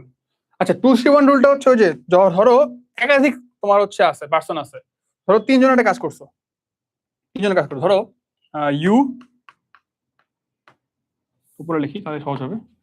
ধরো আমি বলছি তিনজন একসাথে আছি, so you, he and I were present in the class, or present. শুধু নর্মাল কথাবার্তা যে আমরা তিনজন একসাথে ছিলাম, তখন রুলটা কি 2 আগে সেকেন্ড পারসন, পরে থার্ড পারসন, পরে ফার্স্ট পারসন, 2-3-1, ঠিক আছে? যখন দোষ স্বীকার করা বুঝাবে তখন আবার তুমি আগে, তখন আবার 1-2-3 রুল। ক্লিয়ার? আচ্ছা আঙ্কিতা, আচ্ছা ঠিক আছে, ক্লিয়ার তুমি? এখানে হচ্ছে মিলার 2-3-2-1 রুলটা ইউজ করি, এখান থেকে প্রশ্ন আসে। আচ্ছা দেখো কনজাংশন, দেখো মে কি আছে দেখি আমরা। Complete the sentence with one of the words given below. You may accept the gift, dash may refuse it. তো এখানে আসলে অর্থ বুঝতে হবে। দেখো তুমি গিফটটা অ্যাকসেপ্ট করতে পারো বা গিফট নিতে পারো, অথবা এটাকে রিফিউজ করতে পারো বা না নিতে পারো। দুইটা কি অপোজিট বাক্য না? বাক্যর মিনিংটা কি ডিফারেন্ট মিনিং না, অপোজিট মিনিং। তো অপোজিট মিনিং আমরা কোন কনজাংশন ইউজ করি? অর ইউজ করি। সেম মিনিং এ কি ইউজ করি? এন্ড ইউজ করি। যেমন ধরো if you study well, sorry, study well or you may fail, পড়াশোনা করো ঠিকভাবে, না হলে তুমি ফেল করবা। সো অরটা কি বিপরীত অর্থ ইউজ করলে ইউজ হয়। কনজাংশন থেকে এই কোশ্চেনগুলো এখান থেকে আসে। Complete sentence generic by words given below, dash Bengalis are intelligent. তো ওয়ার্ডস গিভেন বিলো, কোন ওয়ার্ড দিছে আসলে না কমপ্লিট করতে পারবা না। তো কমপ্লিট সেন্টেন্স আসছে এখান থেকে, মানে অপশন লাগবে আর কি এখানে। Which following sentence has the correct subject verb given, following sentence দেখতে হবে, মানে অপশন দেখতে হবে এখান থেকে আর কি। So correct form of sentence, so এখান থেকে মেইনলি কি আসে? সেন্টেন্সের কারেক্ট ফর্মটা আসে, কোনটা কোনটা তোমার এখানে কারেক্ট সেন্টেন্স, এই প্রশ্নটা কিন্তু প্রতি বছরই আসে। অঙ্কিতা না অঙ্কিতা, সমস্যা নেই, নাম ইউটিউবে র্যান্ডম নাম থাকে, তাও মোটামুটি ভালো নাম দিছো। মাঝে মধ্যে ইউটিউবে এমন এমন নাম দেয় পড়াও যায় না পুরোটা, বুঝছো কি নাম বুঝাও যায় না। আচ্ছা সমস্যা নেই, আসো। সো আমরা কি দেখলাম? আমরা দেখলাম যেখান থেকে কি আসে, যে কারেক্ট ফর্মটা আসে, বাক্যের কারেক্ট ফর্ম কোনটা। টেন্স দেখো, tense I know you complex sentence আসে। ও এখান থেকে একটা ওয়ার্ড বলি, সেন্টেন্স স্ট্রাকচার। তোমরা এটা এটা এই পার্টটা আসলে তোমরা কিসে পড়ছো? সিম্পল, কমপ্লেক্স, কম্পাউন্ড সেন্টেন্স, যে কনভার্সন। আমি বলি এটা হচ্ছে বেসিক্যালি ট্রান্সফরমেশন অফ সেন্টেন্স, এই জিনিসটা পড়তে হবে, ট্রান্সফরমেশন। যেমন ধরো without studying hard you will fail, simple sentence. Complex কোনটা? If you don't study hard you will fail, complex sentence. Compound কোনটা? Study hard or you will fail. So এই যে ট্রান্সফরমেশনের রুলগুলো আছে, এগুলো কিন্তু পড়তে হবে। আচ্ছা ভাইয়া, এত টপিক গুলো কিভাবে কমপ্লিট করবো দেখিয়ে তো মাথা ঘুরে যাচ্ছে। সমস্যা নেই, তোমাদের 1 বছর দেখো, তোমার এখানে অ্যাডভান্টেজটা কি, তুমি এইচএসসির বা সেকেন্ড ইয়ার আগে থেকে তুমি অলরেডি জানো, হয়তো তোমরা মাত্র সেকেন্ড ইয়ারে উঠছো, তোমাদের হাতে এখন 1 বছর আছে। তো যারা অ্যাকচুয়ালি এটা এই টপিক গুলো এতগুলো আছে, অনেকে আছে এটাই বুঝে না এতগুলো টপিক আছে, তো তুমি অলরেডি জানো কি পড়তে হবে। 1 বছর আছে, একটা রুটিন তৈরি করো। রুটিন তৈরি করো যে ভোকাবুলারি পার্টটা ডেইলি পড়বা, গ্রামার পার্টটা ডেইলি প্র্যাকটিস করবা, ঠিক আছে? আমি তোমাদের গ্রুপে রুটিন দিয়ে দিব আরো ইংলিশ পড়ার জন্য, সমস্যা নাই, ওটা ফলো করলেই হবে। আচ্ছা, সো এই হচ্ছে আমাদের মোটামুটি এখান থেকে কোশ্চেন। আচ্ছা, এরপর দেখি কি আছে, টেন্স, ক্লজ। তো তোমাদের এই কোশ্চেন দেওয়া আছে মোটামুটি অ্যানালাইসিস, এখান থেকে তোমরা দেখো কি কি এখান থেকে কারেক্ট আসছে কোশ্চেন। যেমন দেখো অ্যাডভার্ব, ক্লজ আছে, ক্লজ কিছু জিনিস মার্ক করে দিচ্ছি কারণ এগুলো পড়তে হবে। Clause, noun clause, adjective clause, adverb clause, ঠিক আছে? ক্লজ থেকে প্রশ্ন আসে। আচ্ছা, এখান থেকে গেল, আর কিছু এখান থেকে দেখার মতো দাঁড়াও। ডু ইউ নো ওয়েন, সেগুলো দেখতে হবে। ঠিক আছে, এর এই কোশ্চেন বলি, the man who sat next to me is an architect. এখানে কোশ্চেনটা আসলে ছিল কি, যে কোনটা সেন্টেন্স থেকে সিম্পল, কমপ্লেক্স নাকি কম্পাউন্ড, বুঝছো? The man who sat next to me, ঠিক আছে? এখানে আন্ডারলাইন করা আছে জিনিসটাকে। আচ্ছা, এবার আসো ফর প্রেজেন্ট কন্টিনিউয়াস টেন্স, এগুলো দেখো এখান থেকে মোটামুটি অপশন ছাড়া এগুলো আসলে কারেক্ট সেন্টেন্স বের করা টাফ। সো আমরা একটা সামারি দিচ্ছি আসলে কি পড়া লাগবে। দেখো কি পড়া লাগবে, এখানে প্রশ্ন কয়টা আসছে? 33টা। One of the most important topics এই টেন্স, ক্লজ এবং সাবজেক্ট ভার্ব। এটা আসলে খুব বেশি প্যারা নেওয়া লাগবে না, কারণ এই পার্টটা আসলে আমরা এইচএসসি পড়াই পড়ি, যে ইংলিশ সেকেন্ড পেপারে পড়ি আমরা আসলে, বুঝছো? সো এটা নিয়ে প্যারা রাখার কিছু নাই। যেমন দেখো future perfect, future continuous tense, will have known, since for, কখন সিন্স কখন ফর, এগুলো আসে। ক্লজ থেকে প্রশ্ন আসে। কিছু কিছু আছে স্পেশাল ওয়ার্ড, যেমন ধরো উড রাদার, এগুলোর পরে ভার্বের বেস ফর্ম বসে, এই কোশ্চেনটা আসে, ঠিক আছে? উড রাদার পরে কি আসে, এই প্রশ্ন সাধারণত তুমি এখান থেকে দেখবা। আচ্ছা, এবার আসো ভয়েস চেঞ্জ থেকে আমরা দেখবো কি আসে, অ্যাক্টিভ ভয়েস, প্যাসিভ ভয়েস। এখান থেকে তুমি কি দেখবা, আমরা সামারি যদি খেয়াল করি, এই যে ভয়েস চেঞ্জ, এখান থেকে তুমি সাধারণত ইন্টারোগেটিভ গুলো বেশি আসে। কমন যেটা আছে, ধরো অ্যাসার্টিভ সেন্টেন্স, অ্যাসার্টিভ, ওগুলো থেকে কম আসে। ইন্টারোগেটিভ সেন্টেন্সের ভয়েস চেঞ্জ, ইম্পারেটিভ গুলোর ভয়েস চেঞ্জ, এগুলো সাধারণত তুমি কি দেখবা, এখান থেকে প্রশ্নটা বেশি আসে, ঠিক আছে? আচ্ছা, তারপর দেখো ন্যারেশন থেকে মাঝে মধ্যে দেয়, এটা একটা ইম্পর্টেন্ট টপিক। এবং এই ন্যারেশন এবং ভয়েস, এই টপিকগুলো তোমরা আসলে এইচএসসিতে পড়ে আসছো, এগুলো নিয়ে খুব বেশি তোমার সমস্যা হবে না, ঠিক আছে? ট্রান্সলেশন এন্ড প্রোভার্বস, এটা হচ্ছে আগে আসতো। তুমি যদি মেডিকেল ভর্তি পরীক্ষাগুলো প্রশ্নগুলো দেখো, মোটামুটি 16 সালের আগে বা 15 সালের আগে, 10 সাল, 11, 12, 13, এই সময়টা ট্রান্সলেশনটা অনেক বেশি আসতো, বুঝছো? বাট রিসেন্ট ইয়ার্স গুলায় তুমি ট্রান্সলেশন প্রশ্নগুলো খুব কম দেখবা, বা বিগত 5 বছরে কিন্তু আমি প্রায় দেখিনি ট্রান্সলেশনের প্রশ্ন। 15-16 বা এর আগের প্রশ্নগুলোতে ইউজুয়ালি এটা বেশি আসতো। আচ্ছা, তো ট্রান্সলেশনের প্রশ্নগুলো পারবা। প্রোভার্ব যেটা আছে, প্রোভার্ব কি, ওই যে আমরা কিছু জিনিস বলি না, বাংলায় বললে কথিত আছে এরকম। যেমন ধরো ওই যে সময়ের 1 ফোর, অসময়ের 10 ফোর, বা স্টিচ ইন টাইম সেভস 9, এই ধরনের কিছু কথা আছে যেগুলো সাধারণত প্রোভার্ব হিসেবে ইউজ হয়। এই প্রোভার্ব গুলো আমাদের এটা একটু মেমোরাইজিং এর পার্ট, এটা একটু বলি, প্রোভার্বটা একটু মেমোরাইজিং এর পার্ট। এটা আসলে গুড রিড, তুমি পড়ে মজা পাবা, ঠিক আছে? প্রোভার্ব গুলো পড়ে মজা পাবা, এগুলো আসলে জানতে মজা লাগে। সময়ের 1 ফোর, অসময়ের 10 four, all that glitters is not gold, মানে চকচক করলেই শোনা হয় না, বাংলা আমরা বলি না, এটার কিছু ইংলিশ আছে, all that glitters is not gold. এটা আবার গ্রামারেও আসে যে অল দ্যাট গ্লিটার্স ইজ নাকি আর, এই প্রশ্ন কিন্তু আসে। Time and tide wait for none, এই প্রশ্নগুলো আসে এখান থেকে, প্রভাব থেকে। প্রভাব এখন আসে, প্রভাব এখন আসে, ট্রান্সলেশনটা আসলে একটু আগে আসতো, প্রভাব কিন্তু এখন আসে, আসতে পারে, ঠিক আছে। আচ্ছা, হ্যাড বেটার উড রাদার এগুলো পড়ে এখান থেকে, ওই যে এগুলো পরে ভার্বের বেস ফর্ম বসে পড়েছিলাম। ট্রান্সলেশন কোশ্চেন কি অনেক ইম্পর্টেন্ট? না না না, বলছি ট্রান্সলেশন প্রশ্নগুলো আগে আসতো, মানে 15-16 আগে প্রশ্নগুলো আসতো, এখন কম দেখা যাচ্ছে আর কি। এমটি ভেসেল সাউন্ডস মাছ, এই তো অলরেডি প্রভাব পড়ে ফেলছে, দেখছো? বলি না আমি প্রত্যেক টপিক পড়ানোর পরে দেখবো যে কেউ না কেউ আসছে কমেন্টে তারা অলরেডি এগুলো পড়ে ফেলছে, দেখছো? তো ওরা অবশ্যই কি ফার্স্ট থেকে শুরু করছিল। আসো, ভালো, এগুলো ভালো, অ্যাডভান্স থাকা ভালো। যারা আগে শুরু করছে, সত্যি কথা কি আমরা আসলে কামব্যাক স্টোরি শুনতে পছন্দ করি। আমরা হচ্ছে কিছু ক্লাস, কোথায় বিভিন্ন ওয়েবসাইট, দু জায়গায় হচ্ছে ক্লাস, ফেসবুকে হচ্ছে, ওয়েবসাইটে হচ্ছে। তো আমরা আসলে কামব্যাক স্টোরি শুনতে পছন্দ করি, কিন্তু সত্যি কথা হচ্ছে কি যে যারা কনসিস্টেন্ট, যারা আগে শুরু করছে তারা অলওয়েজ আগে থাকবে। এই কামব্যাক স্টোরি আসলে এই কয়েকজনের, হাতে গোনা কয়েকজনের হয়, বুঝছো, অল্প সংখ্যক। কিন্তু আমরা যখন পড়বো কি পড়বো না, এটা ডিসিশন কখন নিবা? যারা রেগুলার, তুমি ধরো দেখছো 10টার মধ্যে 10 জনের মধ্যে 9 জন আগে শুরু করছে বা 8 জন আগে শুরু করছিল, বুঝছো? তো তোমার কাজ কি? আগে শুরু করা। ওই একজন বা দুজন কি করছে এটা দেখে লাভ নেই, এটা দেখে লাভ নেই, বুঝছো? অলওয়েজ দেখবা যে নর্মাল নিয়ম কি, যে আগে শুরু করবে, যেটা ভালো করবে আর ভালো পারবে। লাস্ট ইয়ার কোশ্চেন সলভ করেছি যেগুলো আছে সেগুলো এখান থেকে পড়ছি, এই তো তোমার কাজে এটা, বিগত বছর প্রশ্ন সলভ করা, টপিক গুলো পড়া। আচ্ছা, ভোকাবে আসো। ভোকাবুলারি কোশ্চেন আমি বলছি যে রেগুলার পড়তে হবে, এবং এখান থেকে আসলে কি আসে আমরা দেখবো।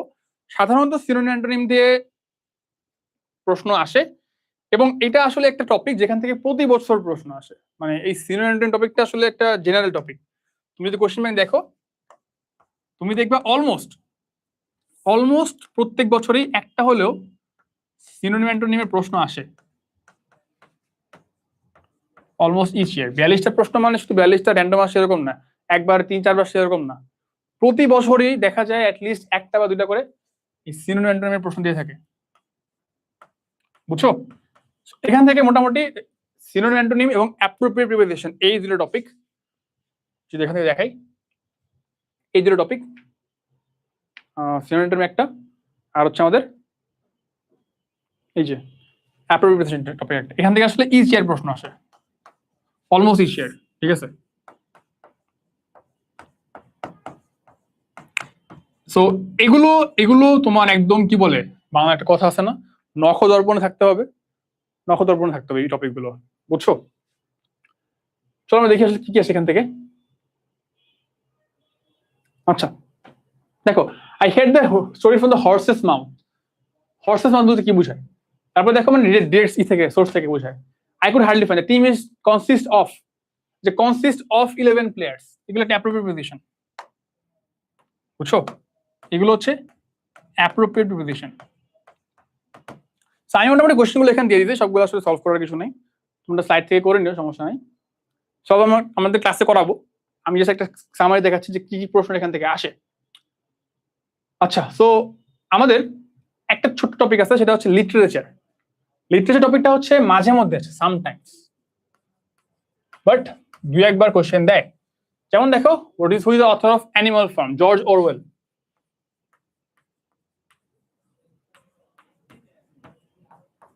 আরো মজার জিনিস জানো কি, এগুলো কিন্তু বানায় আসে না। দেখবো যে অথর অফ অ্যানিমাল ফার্ম কোথাও না কোথাও হয়তো আসছিল, লিটারেচার টপিকও দেখবো কোথাও না কোথাও আসছিল, কোথাও না কোথাও কোনো ভার্সিটি বা কোনো চাকরি পরীক্ষা চলে আসছিল, জিনিস হচ্ছে এরকম। হ্যামলেট কে লিখছে, এই কোশ্চেনগুলো তুমি দেখবে যে কোথাও না কোথাও আগে চলে আসছিল, ঠিক আছে? সো লিটারেচার নিয়ে ভয় পাওয়ার কিছু নেই। তুমি কি করবে, এখান থেকে সেম কথা, বিগত বছর প্রশ্ন পড়বা। যেমন ধরো প্র্যাগম্যাটিক, এটাও কিন্তু একটা অ্যাডমিশনের প্রশ্ন, বাস্তববাদী প্র্যাগম্যাটিক, ঠিক আছে? সো ম্যাক্সিমাম কোশ্চেনে কি বিগত বছর কোথাও না কোথাও আসা। আচ্ছা, তো এবার আসো তোমার তাহলে ফাইনাল বলি কি করতে হবে। আচ্ছা, এখানে একটা টপিক আছে, ওয়ান ওয়ার্ড সাবস্টিটিউশন, এটা একটু বলি। ওয়ান ওয়ার্ড সাবস্টিটিউশন জিনিসটা কি? জিনিসটা হচ্ছে ধরো তোমাকে বলছে যে something that can not be explained, এমন কোনো কিছু যেটা ব্যাখ্যা করা যায় না, কি হবে? ইনএক্সপ্লিকেবল, এগুলোকে বলে ওয়ান ওয়ার্ডস। আমরা বাংলায় পড়ি না যে এক কথায় উত্তর টাইপের কিছু টপিক ছিল, তো এমন কিছু যে ব্যাখ্যা করা যায় না, কি বলো ব্যাখ্যাতীত, এটা ইংলিশে হচ্ছে ওয়ান ওয়ার্ড বা something that can not be explained. কি বলবা? Inexplicable, something that can not be explained. তো ওয়ান ওয়ার্ড সাবস্টিটিউশন থেকে কিন্তু আমাদের কি আসে, কিছু কোয়েশ্চেন্স আসে। ঠিক আছে, নেক্সট আসে ফাইনালি আমাদের অ্যাপ্রোপ্রিয়েট প্রিপোজিশন। অ্যাপ্রোপ্রিয়েট প্রিপোজিশন মুখস্থ করতে হবে কিনা, কিভাবে বলবো? আচ্ছা ফাইন। তো অ্যাপ্রোপ্রিয়েট প্রিপোজিশন পড়ার জন্য আমি একটা রুল বলি, আমি যেটা করতাম আমার টাইমে। তোমরা একটা কাজ করো, তোমরা হচ্ছে এই অ্যাপ্রোপ্রিয়েট প্রিপোজিশন গুলো টানা পড়ো।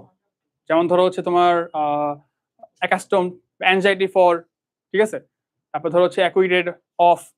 আমি যেটা করতাম সেটা হচ্ছে একসাথে পড়তাম যে ফরের জন্য কোনটা কোনটা, ফরের জন্য কোনটা কোনটা। যেমন ধরো অ্যাপেটাইট ফর,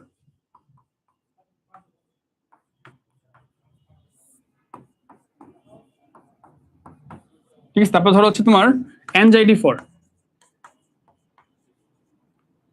অ্যাম্বিশন ফর, ধরো হচ্ছে অ্যাপোলজি ফর।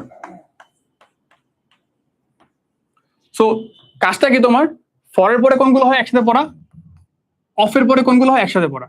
এইভাবে পড়লে দেখবে যে পড়াটা সহজ হয়। তুমি যদি আলাদা আলাদা করে পড়তে চাও, অ্যাপেটাইট ফর মানে এটা, অ্যাংজাইটি ফর মানে এটা, তখন অ্যাপ্রোপ্রিয়েট প্রিপোজিশন পড়াটা কঠিন লাগবে।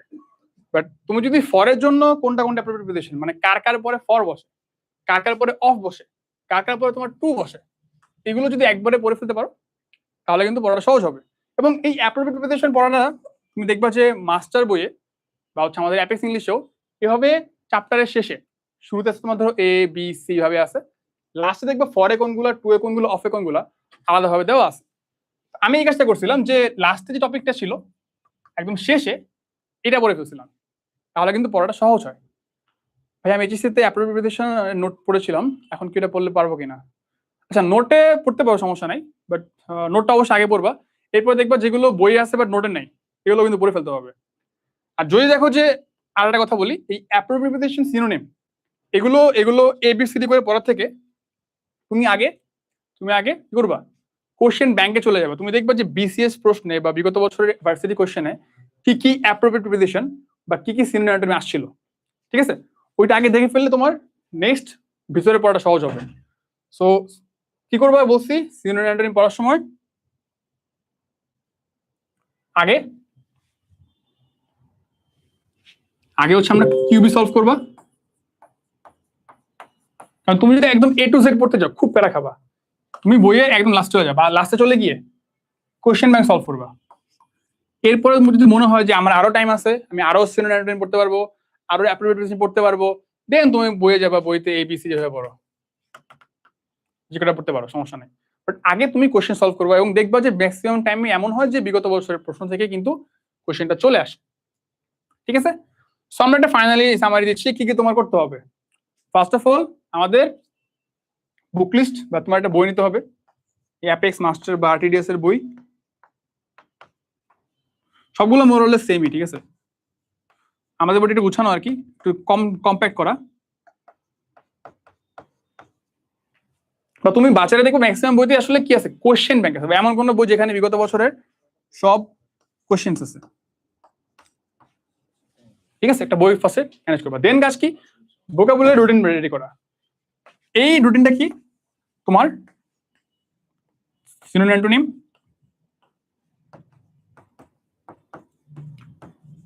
দেন তুমি রাখবো হচ্ছে এটার সাথে অ্যাপ্রোপ্রিয়েট প্রিপোজিশন,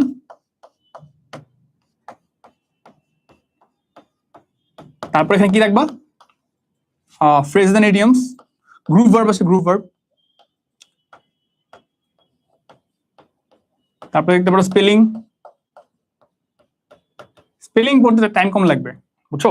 আর স্পেলিং একটা কাজ করতাম আমি, স্পেলিং এ ধরো, স্পেলিং এ তুমি কি করবা, ওয়ার্ডটাকে ভিন্ন ভাবে বলবা। যেমন ধরো লেফটেন্যান্ট, ঠিক আছে, লেফটেন্যান্টকে আমি করতাম কি, মানে স্পেলিং ভুল করে পড়তাম, লাইউটেন্যান্ট পড়ো না, মিথ্যা তুমি 10 পিঁপড়া, বলে না মজা করে, মিথ্যা তুমি 10 পিঁপড়া, লাইউটেন্যান্ট।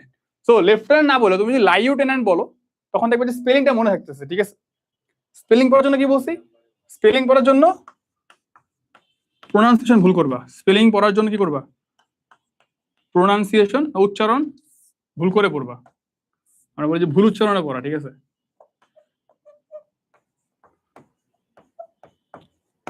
এখন কেউ স্পোকেন ইংলিশের জন্য ভুল উচ্চারণ বলো, তখন ঠিকভাবে বলো, বাট অ্যান্সার করার জন্য, পরীক্ষার খাতায় অ্যান্সার করার জন্য কি স্পেলিং পারতে হলে তুমি এটাকে ভুল উচ্চারণে পড়লে দেখবা যে স্পেলিং মনে থাকতেছে। আচ্ছা, সো ভোকাবুলারি রুটিন করবা। ফাইনাল কাজ কি আমাদের? ক্লাসগুলো ফলো করবা, রেগুলার ক্লাস শিডিউল ফলো করবা, দেখবা মোটামুটি গ্রামার পার্টটা এখান থেকেই তোমার ম্যাক্সিমাম টাইমে হয়ে যাবে। আর ওভারঅল কি বলছি, আনলিমিটেড কোশ্চেন ব্যাংক, যেটা আমাদের ওয়েবসাইটে তুমি গেলেই পাবা, আনলিমিটেড কোশ্চেন ব্যাংক। এই আনলিমিটেড কোশ্চেন ব্যাংকে রেগুলার ইংলিশ প্র্যাকটিস করবা, বিগত বছরের প্রশ্নগুলো, এটা খুবই কাজে দিবে, ঠিক আছে? খুবই কাজে দিবে। ইনফ্যাক্ট তোমার পরীক্ষার হলে মনে হবে যে ভাই এই কোশ্চেনটা আমি দেখছিলাম, খুব ভালো লাগবে, বুঝছো? আচ্ছা, কারো কোনো কোশ্চেন ছিল দেখি ইউটিউবে যান। আচ্ছা, ক্লাসটা অনেক এফেক্ট ছিল না, থ্যাংক ইউ। ইংলিশ ভয় পেতাম, আচ্ছা ভয় পাওয়ার কিছু না। ইংলিশে বললাম কি, ইংলিশে 15 তোলা, ফিজিক্সের পড়া সহজ। ফিজিক্সে 15 তোলা ফার্স্ট ইজি, ফার্স্টে বলছিলাম। তারপরে দেখবা যে ইংলিশে মার্ক তোলা ইজি, কেউ যদি পড়াশোনা করে, কেউ যদি প্রপার ওয়েতে পড়াশোনা করে, ইংলিশের 15 তোলা খুবই ইজি। কারণ তুমি দেখো ম্যাক্সিমাম টাইমে কি বিগত বছরের প্রশ্ন থেকে আসে। কেউ যদি ঠিকভাবে এই পুরো এক বছর, তোমাদের হাতে অনেক টাইম, প্রি মেডিকেল এখন থেকে শুরু করলে, এই এক বছরে তুমি কিন্তু ইংলিশে খুব 15 না হলে অ্যাটলিস্ট 13-14 তুলে ফেলতে পারবা, এরকম একটা মার্ক তুলে ফেলতে পারবা, ঠিক আছে? আচ্ছা, এরপরে একটু ইউটিউবে, আচ্ছা আমি এখান থেকে দেখি।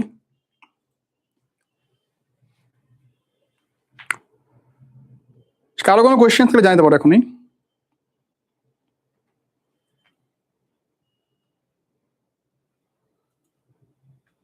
প্রিমেডিক্যাল ক্লাস ইংলিশ, হ্যাঁ ইংলিশ ক্লাস আসবে, সমস্যা নেই, ইংলিশ ক্লাস আসবে। স্পেলিং, হ্যাঁ স্পেলিংও আসে। আচ্ছা, এইচএসসি পড়ছে, এইচএসসি থেকে অ্যাপ্রোপ্রিয়েশন আমরা আসলে কম পড়ি, এইচএসসি তে আমরা পড়ি বাট এত ডেপথে পড়া হয় না। সো ট্রাই করো যে এইচএসসি যেগুলো পড়ছো দ্যাটস ফাইন, আগে থাকবা, এক্সট্রা করে বিগত বছরের অ্যাপ্রোপ্রিয়েশন গুলো সলভ করা প্লাস বই থেকে সলভ করে ফেলা।